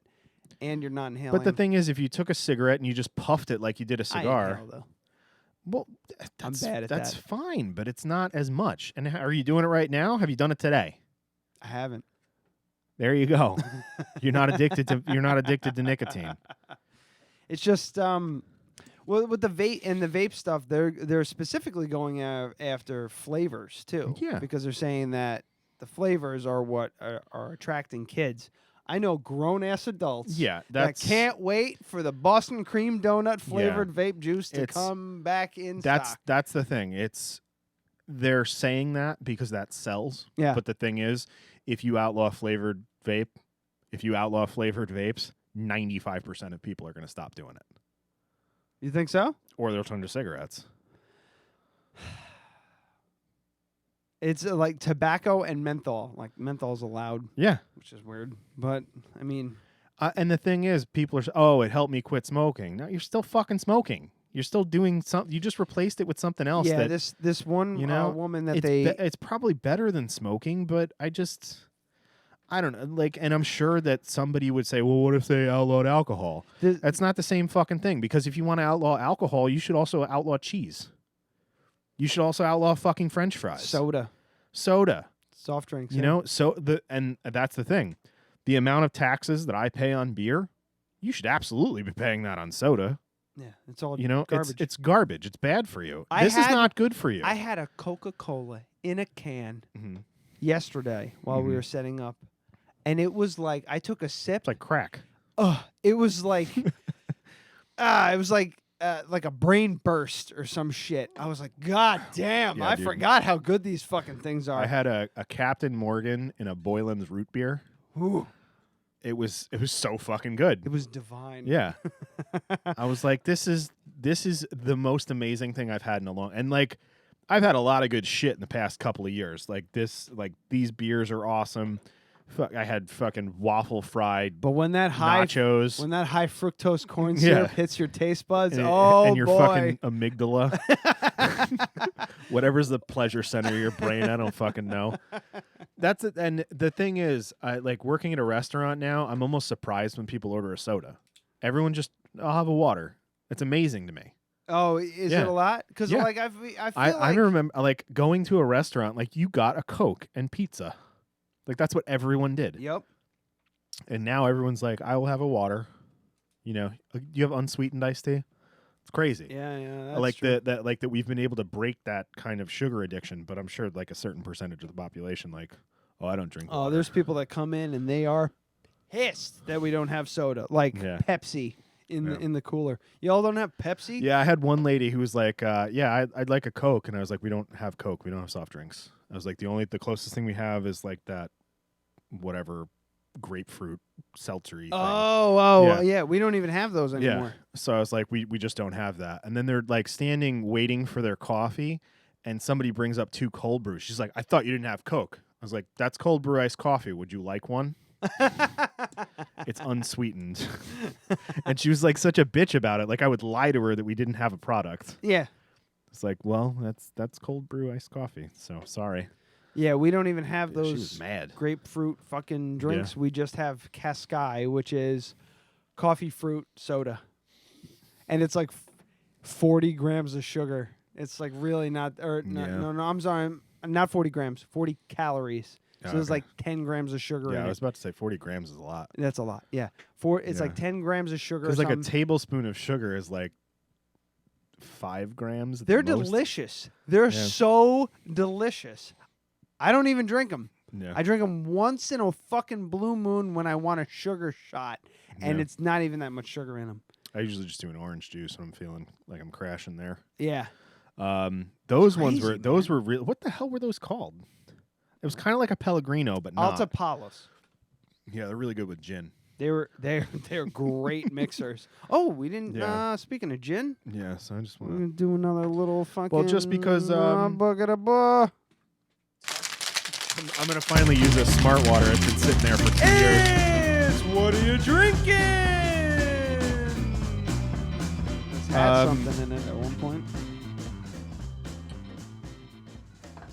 So those that follow us on Instagram, I posted a picture of some distillation.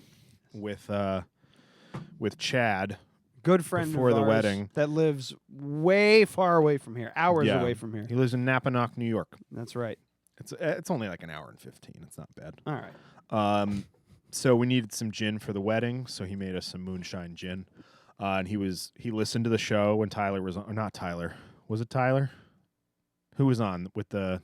It was Tyler with the hop gin, where we infused the hop flowers. Yeah.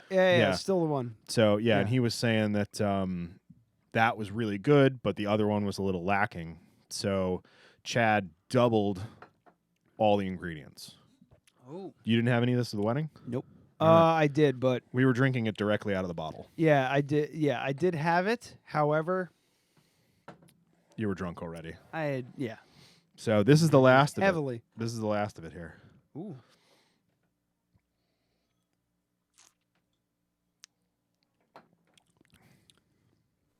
Good? That's really good. Yeah. A lot of lime. Yeah. I like the lime. Double the lime, double the hops. Almost double like the juniper. lime is enough where it's like bitter, Mhm. and I like it's not a bad thing for me at least. This one, funny enough, I like this room temperature better than on ice. Like I would just do shots of this. It's so goddamn smooth, man. Like you can just drink it. Yeah, I still have this one. And that's the same recipe, but with half. This is just I don't need a goddamn thing. I just pour it. I usually pour that when I'm playing D&D. Like the last half of the game, I grab a shot of it. Yeah. So now we gotta. And it just It just goes right fucking down. So the next thing that Tyler and I got to do is figure out how to make this all grain, no sugar. Oh. Yeah, because this is basically a sugar washed gin. Is that a bad thing? Can't if you go for a farm distilling license, you can't do it. Bum bum bum. God damn. Could do it out of honey. Could do it out of maple syrup, but you cannot do it out of sugar cane because you can't grow sugar cane in New York. Let me tell you something. Apple, that's out. Everybody's doing. I apple. fucking hate it too. It's got this weird. You take an apple moonshine, right, and you mix that shit with tonic. It tastes like moonshine. Yeah. It's not good. But on the other hand, where's Bar Hill? Where's Bar Hill from? I have no idea. I gotta find out where they're from. I don't think they're from around here. I think they're in the Northeast. I think they're like, fucking New Hampshire or some shit. Caledonia. Where is that? But I mean, if there were any possibility ever of me and Chad getting together and doing a standard distilling license, it's $500,000. Yeah, it's fucking crazy. Or no, I think it's 100,000 now. But that's if you were doing like a big operation like Jack Daniel's or something like that. Yeah. But this is the recipe for that. I mean, especially because this only got to go one time through the still. That's it? That's all it went? Single distillation. Oh, shit. With a modified reflux tower. I don't know what that is. So it has a reflux tower, but it doesn't have the locks. Oh. It just has a gin basket with a reflux tower, and then the pot still type cooler. I'm trying to find out where these fuckers are. Another. I think I would need to put this recipe through Vermont. like a legit reflux tower. Honestly? Yeah. They're in Vermont in an area. Yep. We would have probably ended up in the area of Bar Hill. Yeah. Now, the reason I bring up Bar Hill is that they do honey. Mm-hmm. But, New York honey mead. Well, the thing is, especially Hudson if it's Valley honey mead. I would need honey gin.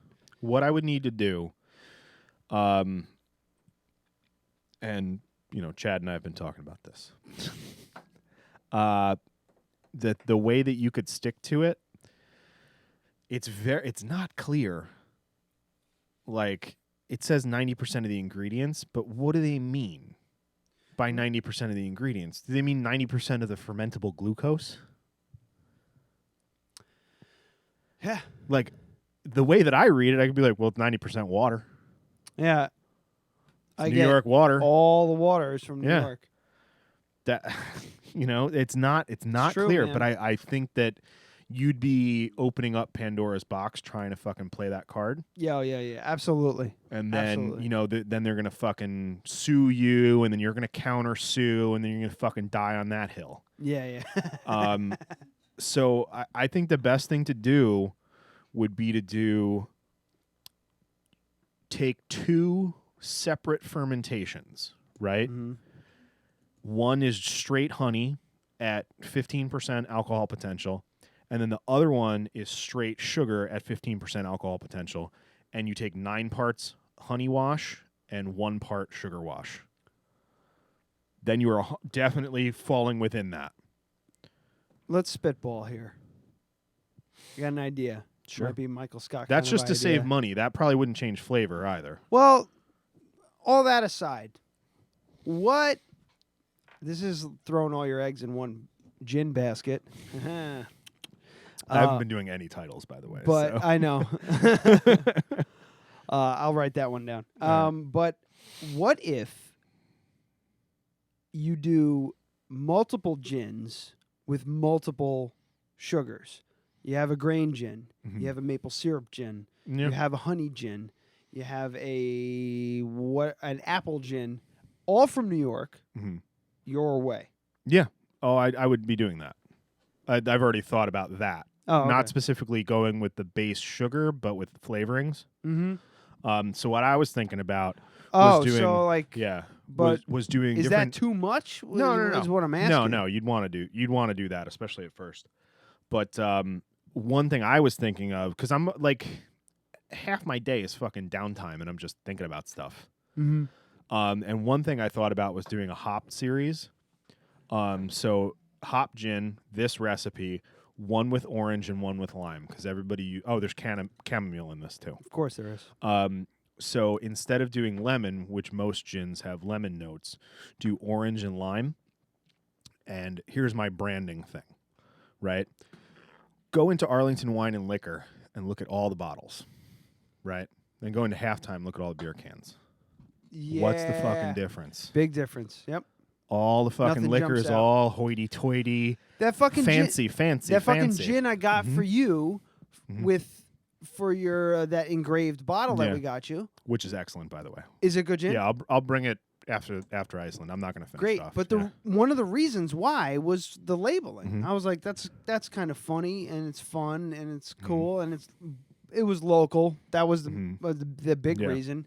But out of all the local ones I was looking at, I was like, you've had this one, this one, this one. You haven't had this one, and it's got a cool fucking label. Yeah. That's the one I'm gonna Yeah. get. So that's what I'm thinking is and I'm worried about TTB like being shitty about stuff because TTB? the fucking labeling people from the Oh, state is there or from you remember with the Buzz mead?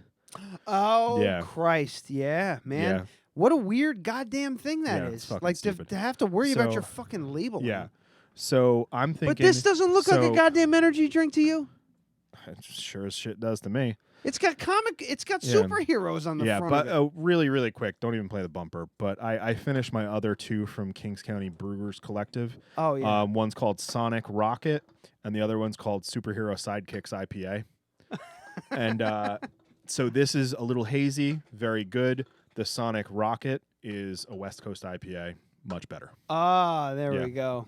But both very good. I was Good drinking job, this all fellas. day, and then they broke these out. So And that was that. yeah, really like that. Haven't had So- one in a while. Huh? I feel like you haven't had one in a while. West Coast? West Coast IPA. Yeah, couple. But, like Hop Commander is a West Coast IPA. Well, yeah. Yeah. But I mean, so I had 2 of those a yesterday. new one. Yeah. Anyway, gin. So this would be, if I had a distilling company, this would be a hopped series. So it'd be a couple of different hopped gins because you don't want to do that with everything. Mhm. This would be lime. Another one would be orange. And the label on this would be lime fucking green. Oh, yeah. Hell Just yeah. lime fucking green label. Yep. It would have the distilling company's name, hopped series, lime. That's it. You do lime, Super- lemon, yeah. grapefruit. Mm-hmm. Yeah. Fucking A, man. And then they would all be, so there'd be 4 of I them. wonder if passion fruit would be a good gin.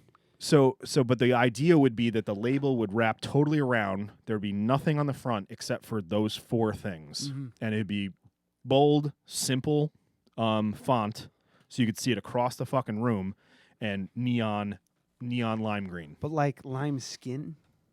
No, just lime green label. Oh, okay. Yeah, neon, like the fucking... Like your hat. This color. Yeah, the hat. Yeah, and then the orange one would be neon orange. Yeah.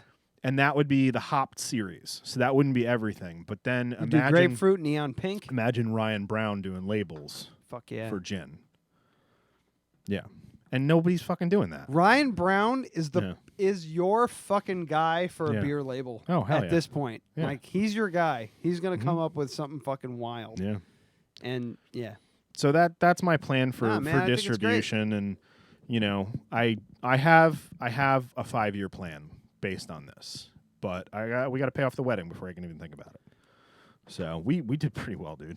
I'm sure you did well. Yeah. I'm sure you did well.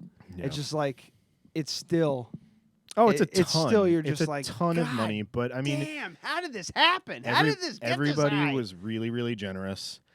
And we also made sure to like use our line of credit as a last resort. Like we've nickeled and dimed over the past year. So I won't get into numbers, but we came out not in debt. Yeah. So No, we came out in less debt than we were in when we went into the wedding. Same thing with us. Yeah. We walked away. We weren't in debt. We had money for our honeymoon. Mm-hmm. But we were still like, I still like opened envelopes. Yeah. Real quick to toss to Scotty, to toss to the fucking Yeah. limo guy. Like, come back the next day to tip the staff and everything like that. We literally Shit, like we shit has to get paid for, and it's a we fucking we lot. did all the math, and we had everything like envelopes done, and like this is how much you need to get from the bank, and I think we were only off by like $20. Like I had to pull $20 out of my wallet. No, actually, no, I still owe Justine $20. But we were like exactly on the number where I was like, I have no cash right now. I'm freaking out. But she was just like, we could just go to the bank if we have to. It's fine. Yeah. So, and then we wound up incurring a couple. We haven't even really done a wedding recap. No, not really. Yeah. It went fine. We ran out of food, but we also had in excess of 20 people that weren't supposed to be there. You know what? I've put that fucking extra table out. Yeah, we were set up for 140, and our number was 122. Mm-hmm. Mm-hmm. So I minimum had of that 18. gut feeling. Yeah. It was weird. Like as we were setting up, I kept saying to myself, we need to find a place for this table. If it can't happen, fine. But we just need this table. Yeah. And I don't know why I was obsessing over it. I'm glad you did. But son of a bitch. Yeah, we needed it. That was it. It was Yeah. one more table, and that was it. That's Yeah. all we needed was one more table. And it was just like, holy shit. Yeah. It was like, yeah, it was... Yeah, we set up, like I said, we set up for 140, and our number was 120. It was 130, I think, we set up for, if I remember. No, it was 100 because the extra table was 140. Because Oh, was it? 122 means that you were set up for 130. Ah, okay. Yeah. So we were good. But then I was like, when you go to a sold out movie and nobody wants to sit next to each other and the usher has to go in, everyone move in, please. I knew that was going to happen. It's weird, man. Yeah. It's like we thought about that for our wedding. It was just like, let's just let everybody sit because my family just fucking sits wherever. Yeah. They don't care who they're sitting next to. They just sit. They sit next to fucking strangers at weddings. Yeah. It's hilarious to watch. My dad was talking to those that older couple. They were like customers of his. Yeah. He just hung out with them the whole night. It was weird. I'm like, but we just sit with people. It's whatever. But that's people, not yeah. Not how normal. most people operate. They don't want to, like, it's not that they don't want to sit next to people. It's that if they had the choice to sit with people that they knew and sit people with that they didn't, they're always going to choose, the former. And that shit happened. Yeah. And we, like, for us, I was just like, let's just let people sit. Brooke was like, nah, it's better for a seating. Let's just do a seating chart. And that was a goddamn pain in the ass. Yeah, Amy tried for probably a while. I don't know how long she spent on it. But I was like, are we doing... Because we had talked about no assigned seating, but just assigning seating for family. And But you just there, because like there was she's different factors for you too. Yeah, she's we had people who absolutely 100% didn't know each other, and everybody else who knew each other. Yeah. Like these people knew each other, and these people didn't know each other. So we just kind of tried to swirl them together as best we could. Yeah, whereas we have like contentious family stuff. I didn't. Yeah. You know. No, it's fine. The only person listening is Dan, and he knows. You mean Dan Kunz? I think it's Coons. Oh. I'm reading it wrong. So yeah, it was just kind of like she just said, I tried, it's not gonna happen. So the only time it was really a hiccup, like Dad and Mary Beth had trouble finding a seat because they were milling around. Mm. You know, and I was worried about that because people were just kind of in like hindsight, floating. we really should have just designated one table or two tables for just like immediate family. Yeah, sure. But we never have to do it again, so who cares? Yeah. It was wild. Like it was like a blur. How fast did it go for you? Oh, it was really fast. It was just Yeah. done. That whole day was just all of a sudden done. Yeah. Well, I mean, they killed like it was supposed to end at 11, but all the old people left. Like people started filing out at 10. You know, but that's kind of It's standard. like 10:30. Yeah. Sure. So, but it was good. I'm happy that we didn't go overboard on things. I'm happy with the things that we skimped on. That was a good idea. I had a great time with fucking Rob. Rob and I really. I didn't see Rob the whole night. No. Did he show you his hat? No. I've told the story on the show before about Rob. Go back to, I don't know what episode it was, but it was when we had You're talking about Rob Benincasa, right? Rob Benincasa. He's been on the show twice. My oldest childhood friend. He peed on my couch once. The very first episode, I told the story about he had way too much to smoke, and we had to drag his ass down the hill. It was just Brooke and I. We were we found ourselves in the wedding suite. I don't know how that happened. I was just kind of like sitting and like enjoying the quiet for a second because I felt like I was running around the whole time, just making sure. I felt like Brooke and I it's what we do. We help as best we can. So I feel like I was like I had a lot of moments where I was running around making sure shit was working out and everything like that. So we found ourselves in the wedding suite or the bridal suite, and no one was in there, and I just sat down. Which, by the way, at Locust Grove is just a room with a couple of chairs and some that's mirrors. attached to an unlocked door to the ladies' room. Yeah. So we were just sitting in there, just talking, and then Rob comes in, Monica comes in, a couple people come in, it's no big deal. And then Rob goes, "Holy shit, I forgot to show you."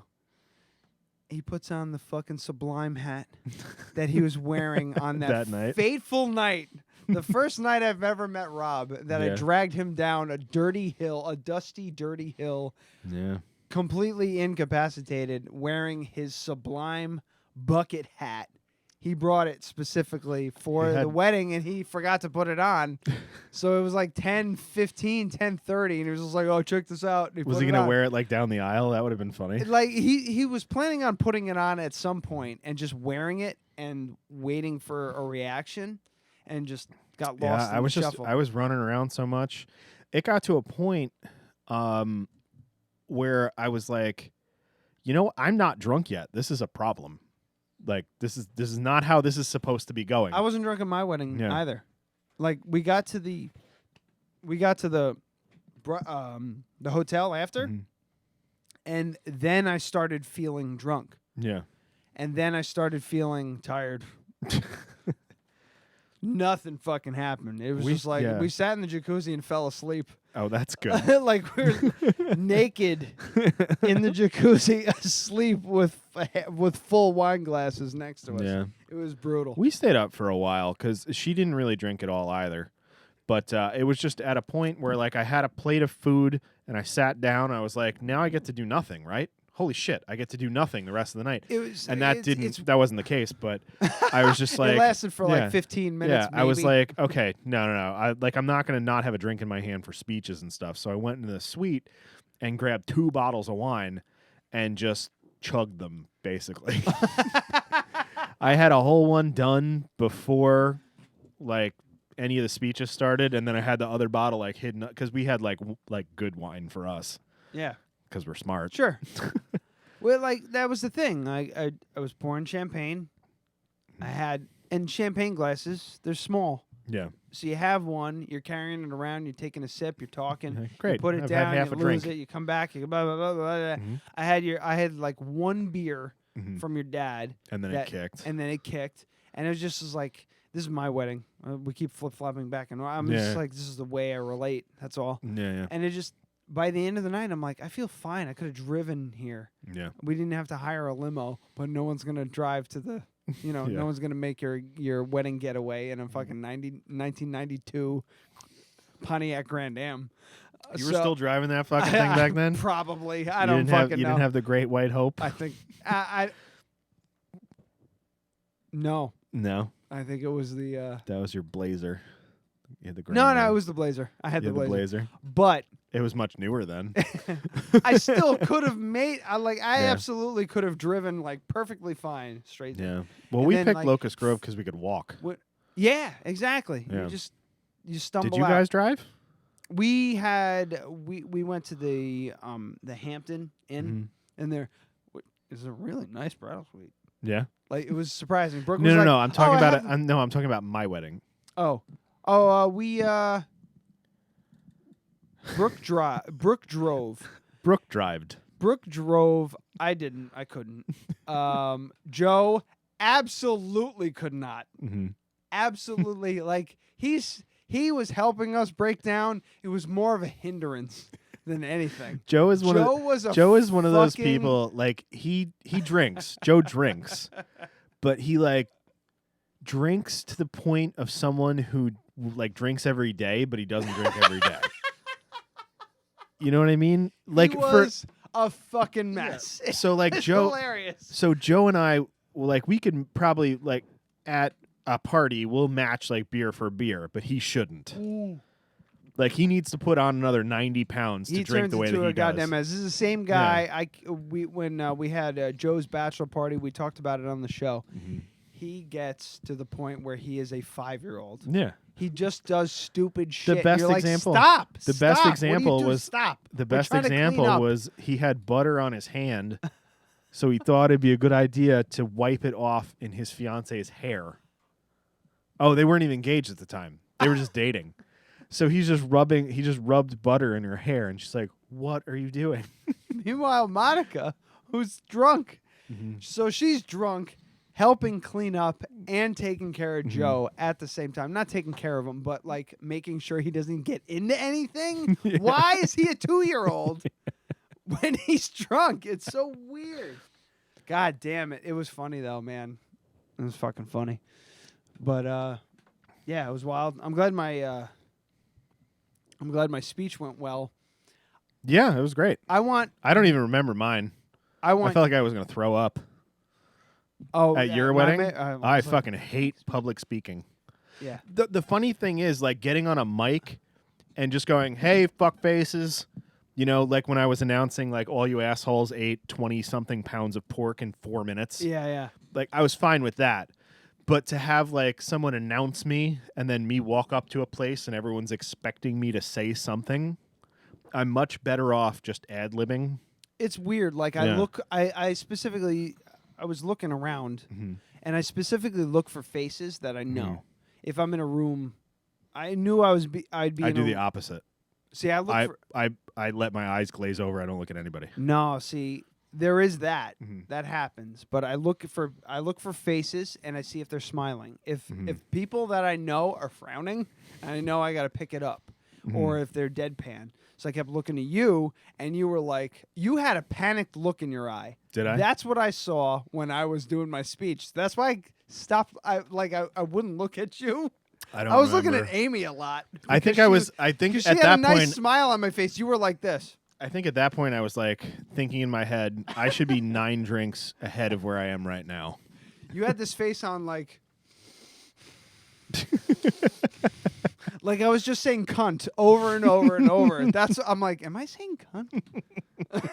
That's the face you had on. Yeah. And no, I don't know. I'd look over at my dad. He was smiling. I don't know. Maybe I was trying not to cry or something. I was looking at like whatever, but I was just like, I'm like, I guess this is going well. But I had just gotten the news that we were out of food. Yeah. So, and then like I literally sat back down. I had 2 bites, and I'm like, oh fuck, we gotta get more food.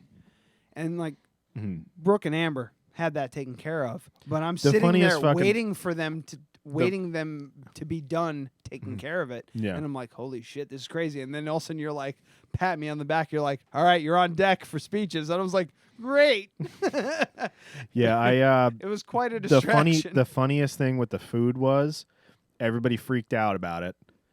It got fixed, and then no one ate the food that came. No, that's a lie. Really?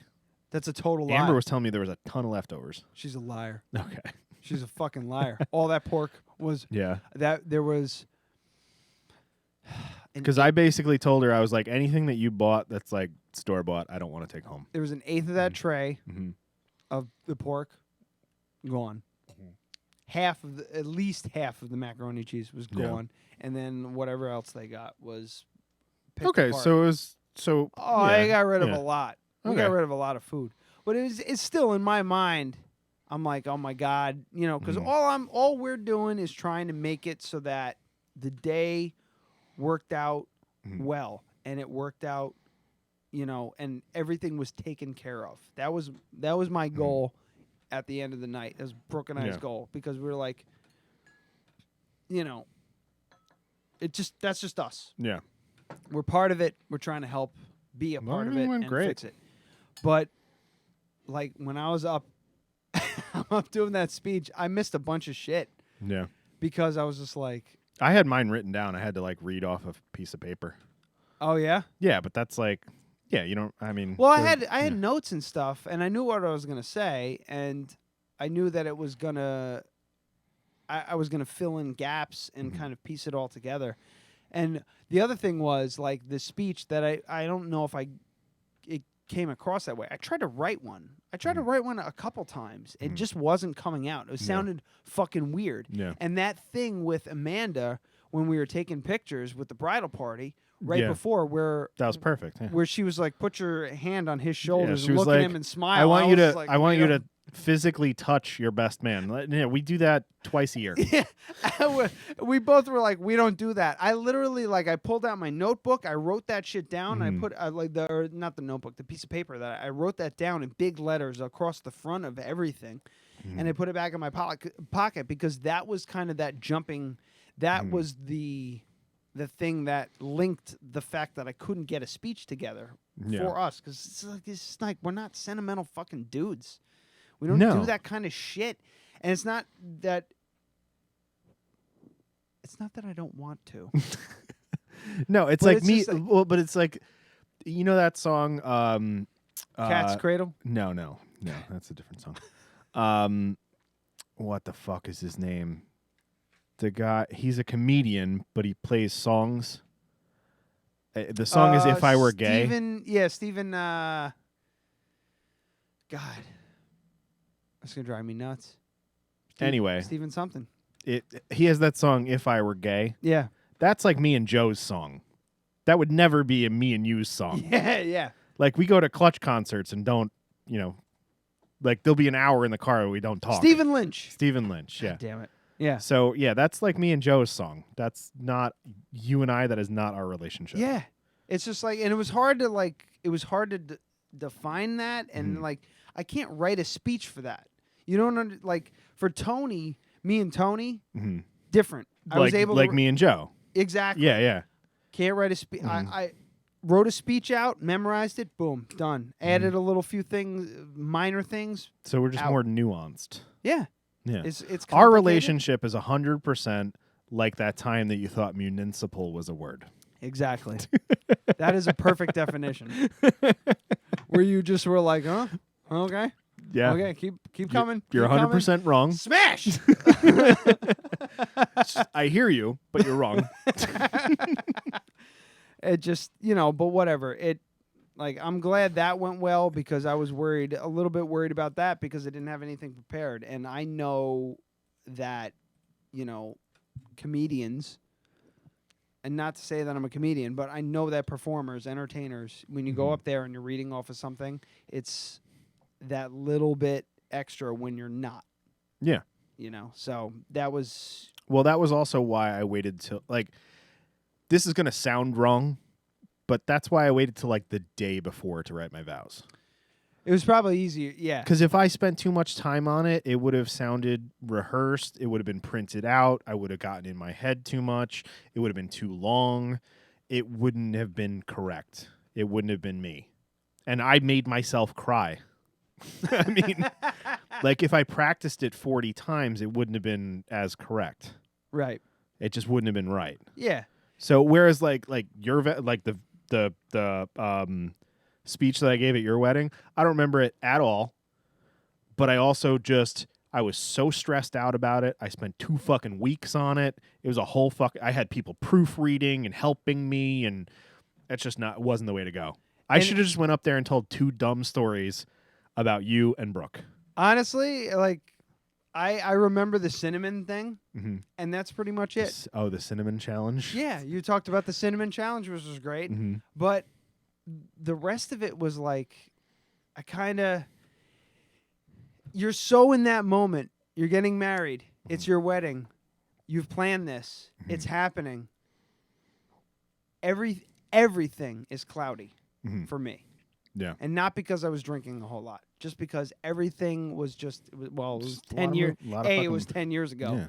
B, there's so much fucking going on. It's the most insane shit. It's the most amazing ballet of chaos you've ever seen in your entire life. Because things are working out, but they shouldn't be working out. But they are. But now they're not. But now they are. And now they're not. And now they are. And it's just Yeah, I'm very glad. It's amazing people are able to pull it together. I'm very, well, especially when you do it more DIY like we did. I think you had I put a little bit too much on my plate for sure, but I tend to do that. But I had good people that I kind of put in charge, and I knew Brooke would take the reins for anything else that was not perfect. But I do appreciate people who are no, I'm just going to spend $10,000 extra to not have to deal with this thing. Yeah. They're $30,000. That sounds fine. We were willing to do that. But here's the thing: there's a fine line between paying There's not a fine line. There's a difference between paying $30,000 for a wedding and paying $10,000 for a wedding. And both of them are really great. Yeah. You know what I mean? Ours came in under 10, I think. I don't know the exact number, but if you nickel and ours was just over. Yeah. You're also talking 10 years ago. Yeah. Average wedding is $42,000 in New York right now. It's insanity. Yeah. What people pay. Yeah. And it's I just for me, I just how about we just buy a brand new Toyota Tacoma and then drive to Brooke's house and have her marry us. I would rather do that. In the living room. Yeah. She can marry us in our brand new truck. It wouldn't be the first time. Yeah. But yeah, man, we've been to these elaborate fucking weddings. I went to this elaborate wedding where they flew in orchids from Vietnam, and the charcuterie was 3 feet tall, and there was a Viennese platter, and there was an espresso bar, and now they're fucking divorced. Yeah. Brooke just goes, true story. Yeah. From upstairs. Who was it? Name names. I'm not going to name names, but it was a close friend of mine, and it was just Did you know? They have the money. It's not like $30,000 to them is $10,000 to us kind of thing. Yeah, but even then, $10,000. Huh? Oh, no. Way more than 30. She's saying it's way more than 30,000. It was way okay, more than so what you just described I would is say it's 50. 50 to 70. Yeah. What you just depending on the venue. The venue was amazing. What was the venue? You can name the venue. It was in Connecticut. I don't know the. Oh, it was in Connecticut? It was in Connecticut. Add 15 versus. It was in Connecticut. Yeah. It was on the water, and they had multiple shuttle buses to and from the wedding. She's the peanut gallery is To and from the wedding to the hotel. Okay, that was blocked off. So without going too much down the rabbit hole, multiple shuttle buses, $6,000. Okay. If you're talking 2, so we're looking just the at, shuttle buses. We're looking at $100,000. Could be, yeah, dude. If you want to hire a limo for your wedding in Poughkeepsie, New York, a limo for fucking 6 people is like $2,000. Yeah. Just a limo for 6 hours. But if you go to prom, it's like $600.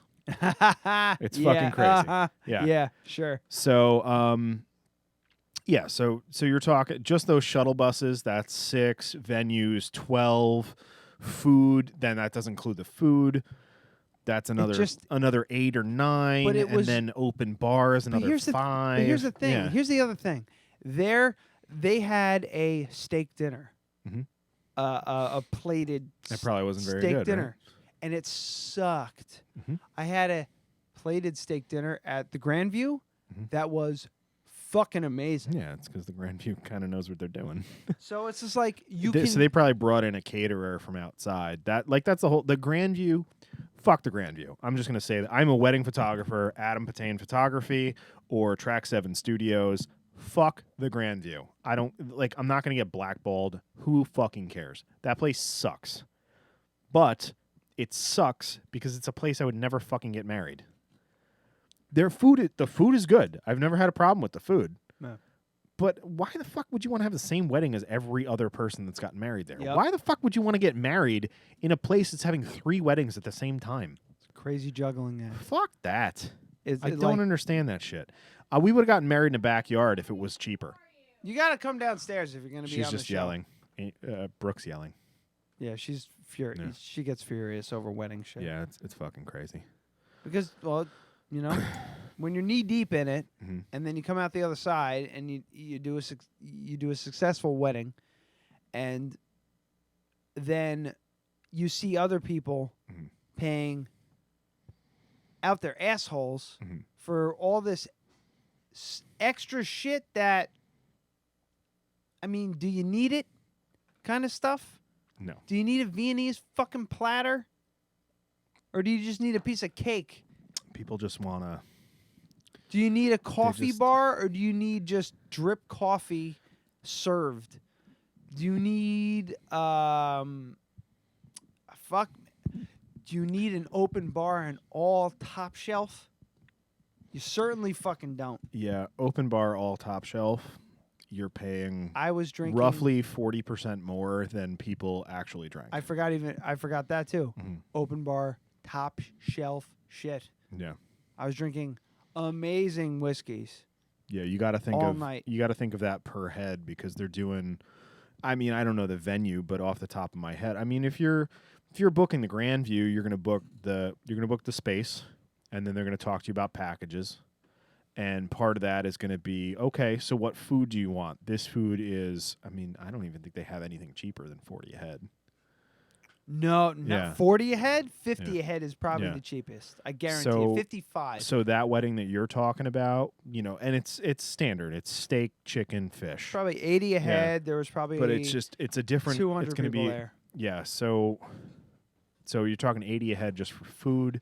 Open bars can be like 50 to 80. Have no idea how much it costs for a wedding venue. What? Huh?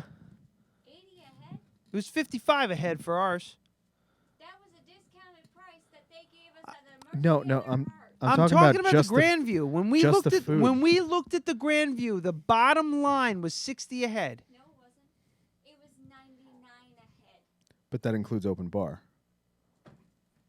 It's yeah, hard- the different packages separate it. You can do Grandview with no open bar. We're breaking it down. It's hard to argue with you when you have red Yeah, wine teeth. Yeah. You're just like, you fucking idiots. No, I'm talking about like the difference between the open bar tiers plus the food tiers. So you can do Grandview, like you can get up to 200 a head. So that might have been Oh yeah. I know you work. Yeah. I know you worked there. I've worked there a bunch too. No. We're just I worked for them. Yeah. There's a difference. I'm talking numbers. No one in podcast land can hear you. The last. They're only hearing our side of the argument, and I've won. No, they can hear. I turned it all up. But it's just like I'm going, and that's the other thing. I'm going by numbers from 10 years ago. Yeah. No, it's like 40% more expensive now. Yeah. Because Poughkeepsie's nicer. So. Well, whatever. But yeah. Not that many wedding venues. Not enough. No, Yeah. not nearly.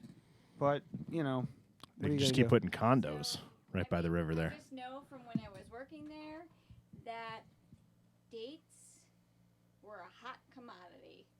Oh, for sure. That place is booked So solid. they charge more to give you the date that you want. Yeah. Oh, yeah. If you want it, like, another reason why our wedding was a little cheaper is because we got married on a Friday.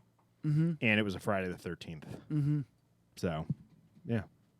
But we decided that before we even started looking at venues. Fridays So. are definitely cheaper. Yeah. But if Sundays you, too. If you are specific about the date, they're going to charge you more regardless. Oh, absolutely. Yeah. We were specific about the date, but we got in under the radar. Our shit. We got lucky on ours because we lost the venue. Yeah. We lost the venue 6 months before. Wow. So. Oh, I remember this now. Yeah. We had to scramble, and basically cry, beg, and plead. yeah. We went in like, Oliver Twist. I had my little like snap, my snap brim hat on and everything like that, and they were like, "Oh sure, we just." They were happy that they had something for Halloween. For Halloween because their golf club. That place is a ghost town. Yeah. No pun intended.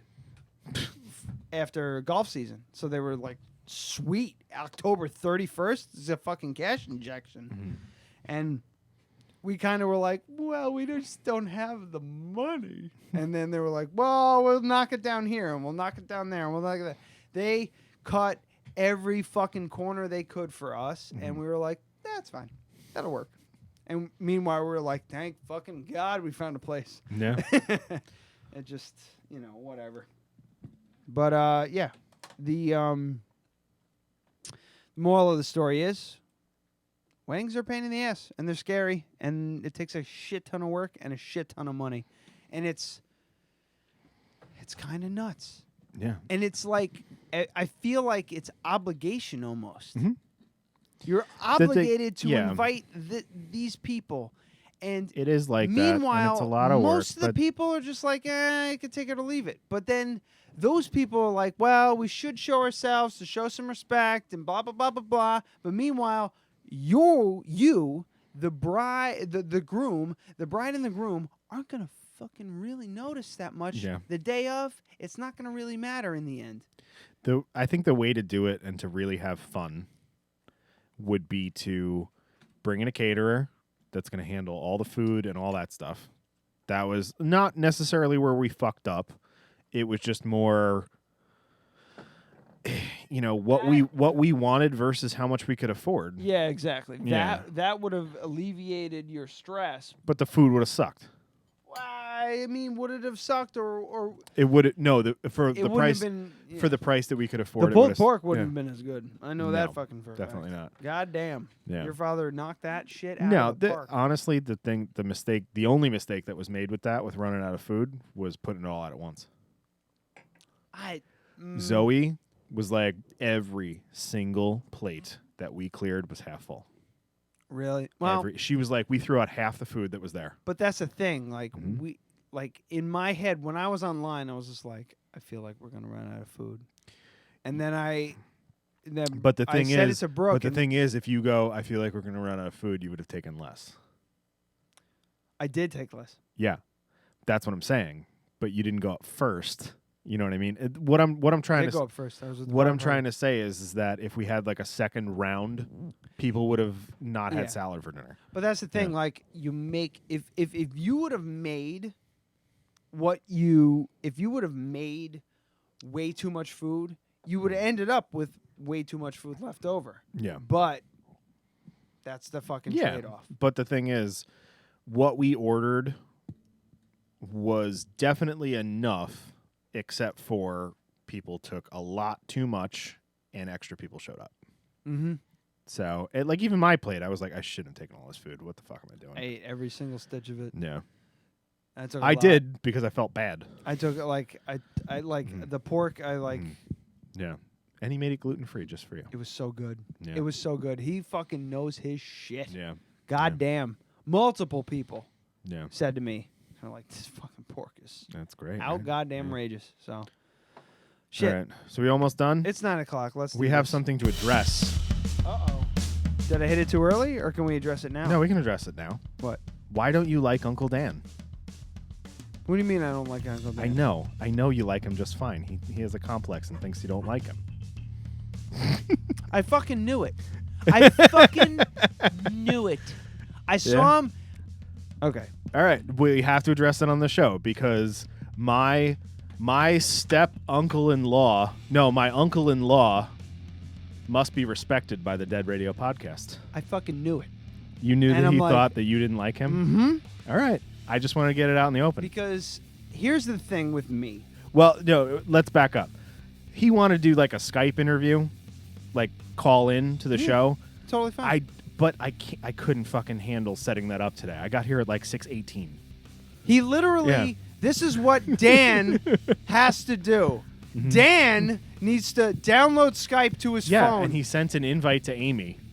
Dan needs to send an invite to Ryan. All right, give me your phone number really quick. Runs the show. And so stop. No, I want to make sure that he knows that I didn't bring any of this up to you until just now. He brought this up to me. Okay. And I said this to him. I said, all you have to do is call in on Skype on your phone, and it's done. Yeah. It'll be fine. If So- you can handle the conversation. But wait, why don't you like him though? Hang on. Then he says to me, how can I watch while I'm calling in? You can't watch, Dan. You can't. You can't listen to yourself call in on the radio station. Really sounds like you don't like him. Since 1980. It really sounds like you don't like him. It does, because I'm like, I don't know what to do for you, because I've given you an in. An in on this fucking show. You're really making it sound like you don't like him. All you got to do is say, hey, I'm going to call in tonight. Cool. I set up Skype on my computer. Boom. Done. So you want him to We're do that, talking though. about shitting his pants and jumping into his pool. You fucking savage. But I'm getting messages on a messenger and everything like that, and I'm explaining everything to him. Dan, I wish you knew me better. It's not you, it's me. You are kind of an asshole. I'm a bit of an asshole when it comes to talking. That's what I've been trying to tell Amy, because Dan has not expressed this to me. Well, maybe he did. Yeah, he might have mentioned it. Like, he's like, I don't think Bosch likes me.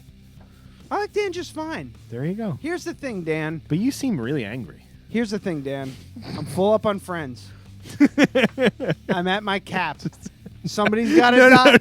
Somebody's got to die. You got to do this speech from Cable Guy. What? It's like, I just don't have time in my life for a new friend right now. It's like, okay, Stephen, I understand. I'm at my cap on friends. Okay? You And, can't have a like, long distance friend. I can have a long distance friend, but Can you just be a friend of the show? I'm not a texter.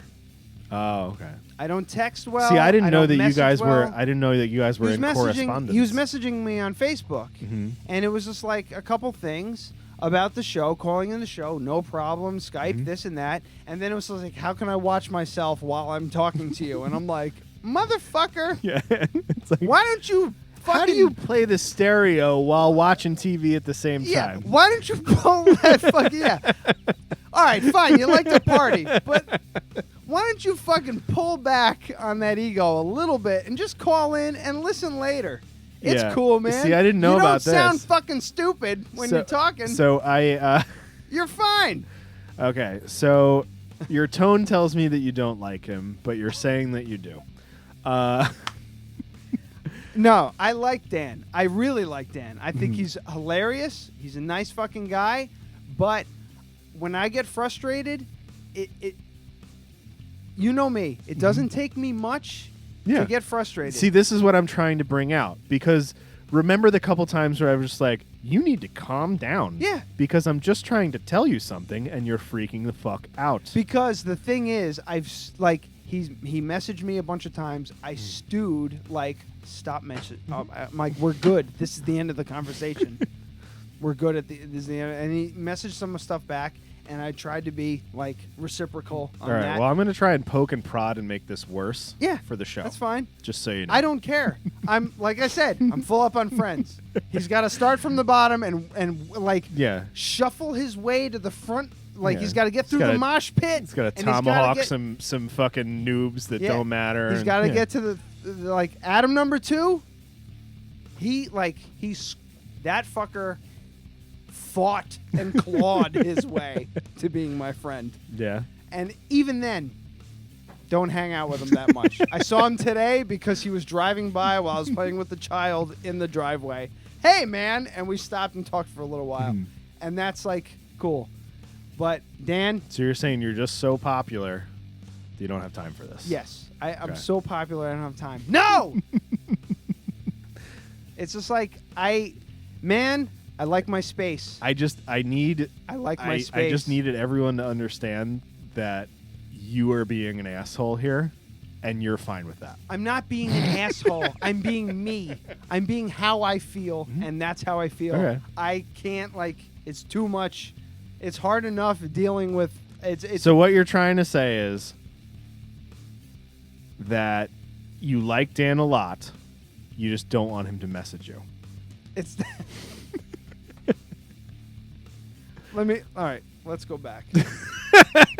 We don't need to run through the whole thing. Just because he doesn't know how to use Skype, that might be a little frustrating. I need to figure this out. Like I need to go back and I need to get Messenger up, and it's gonna be. No one wants to do this right now. It's fine. I don't care. Like we talked a little bit, blah blah blah blah blah, and then he sent me way later on a message about something about the show. And I was just like, man, I don't remember that line. No offense, I don't remember that line. And I don't the show is over. That was Monday. I'm already thinking about Monday. The next Monday. I don't know. Yeah, I guess I'm being a dick. I feel like you're going to spend the next 3 days thinking about this conversation and stewing about it.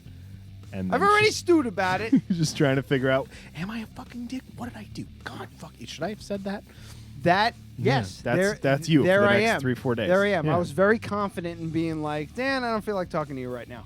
And then just And now ending the chat thread. And now he thinks I'm an asshole. And I'm like, maybe I am an asshole. man, I was editing another podcast while I'm yelling up to So maybe Brooke. you should make a public apology. I don't know. To our new fan. It wouldn't be the first time I've had to make a public apology. No, I wanted to just dump this on you when you weren't expecting, Perfect. so that you'd Perfect freak timing. the fuck out, just so people could see who you really are. Dan, I do love you, but I need my space. Even my wife knows I need my space. Yeah. I need my space. And that's my wife. You're just like, maybe you should Google how to use Skype, Brooke. All right. So we've addressed the elephant in the room. I don't even know if he's listening right now, but I'll tell him that I made sure to accost you on the air. So Dan Kuntz, I am sorry that I am the way I am. I am. I come off as kind of strange. I know that. I don't mean it. I like you as a person. Maybe one day we could be close friends. He's buying a house in New York, probably. Where in New York? Kind of far from here, probably. If it's more than half an hour, we're not going to be friends. It might be by Howe Caverns. I spent 10 years with this guy. I spent 10 years with Sal D'Angelo, and we text maybe once every 2 weeks. That's me. That's Dan messaging me right now. So, anyway. You don't want That's to go the up show to you for this don't guy. want to go up to Dan's property and then check out How Caverns and eat some cave cheese. I have no problem with going up to Dan's property one of these days, sometime in the next 5 years. But it's not going to be tomorrow. It's not going to be next month. I'm gonna just keep pushing this. December, it's filling up fast. Sorry, Dan. All right. I do like you, though. I think you're a nice guy. Brooke thinks you're a fucking filthy animal. But I That's think the you're shit pretty. stories. I think you're pretty cool. She doesn't want to hear any of those. All right. I was listening to. I finally finished Bachelor Party Sexy Photo Shoot, that episode. Oh yeah. And I didn't even realize I gave you a heads up and warned you about the shit in the hood story. You did. Yeah. It was a while ago, and I Yeah. totally forgot about it. Because we've been doing every other week lately. Yeah. So, yeah, everyone off next week, and then back from Iceland. That's going to be a hell of a conversation. Yeah. I can't wait to Hopefully hear so about how the I'm- Icelanders live. Yeah, I'm gonna be shipping you some stuff Mm. because I can't take booze back on the plane. No. That's the way to go. Yeah. Brooke and I So, stopped multiple times to ship shit back from there's Europe. a bunch of wineries. There's some breweries there. I doubt there's a cider mill or anything like that, but I don't think they're growing apples in Iceland. I literally said to the customs agent, we shipped all of our stuff back. And she was like, oh, that's a good idea, while I had stuff in my bag. So. All right, Yeah. that's it. Well, the biggest thing is the liquids. You can't bring the liquids on the plane. We had liquid. Yeah. Lots of liquid. Well, now it's 100 milliliters or whatever. Which is not a lot. Once you get used to No, the it's European... two airline. No, it's not is it 100 milliliters? I don't know. It's 2 airline bottles. They make specific one, like those little itty bitty Jack Daniels bottles. Like they look like a hip flask, but they're tiny. That's the maximum size, which is twice the size of an airline bottle. But the funny thing is, TSA says you can have as many of those bottles as you want, but you have to cram them all into a quart-sized Ziploc bag per person, which is exactly 9 drinks per person. Well, there you go. I went to the liquor store today and started packing. Well, that's it. I have 2 titles. Sure. I didn't write down any. The Pleasure Center of the Brain and All Your Eggs in One Gin Basket, which I think like that, is- too. I Yeah. do like that. That one's a fun one. Yeah. Especially since I said I think it was the amygdala, which is definitely not the pleasure center of the brain. Yeah. Let's see. Let's find out. I can do it off air, too, so people can linger longer. I feel bad about Dan now. See? I yeah, know. it's going to bother I me got in now. your fucking head. Yep. Because if you ask me... The other thing is, if you ask me a technical question, you're going to get Technical Bosch. And Technical Bosch is not fun. He's not a fun person. He's very technical. It's the nucleus accumbens, a cluster of nerves lying underneath the cerebral cortex. Hashtag nuclear. No, it's Nuclear. nucleus Nucleus. accumbens. ACCUMBENS. That is the pleasure center. Hashtag nucleus accumbens. All right. We've learned something. Oh, there's multiple ones. We're going to go with that one. Yeah. There's the hypothalamus, the amygdala. You were right. I was right. How about that? I would have totally messed up the spelling, though. All right. Shout out to Dan Kuntz. All right, bye, Dan. Love you.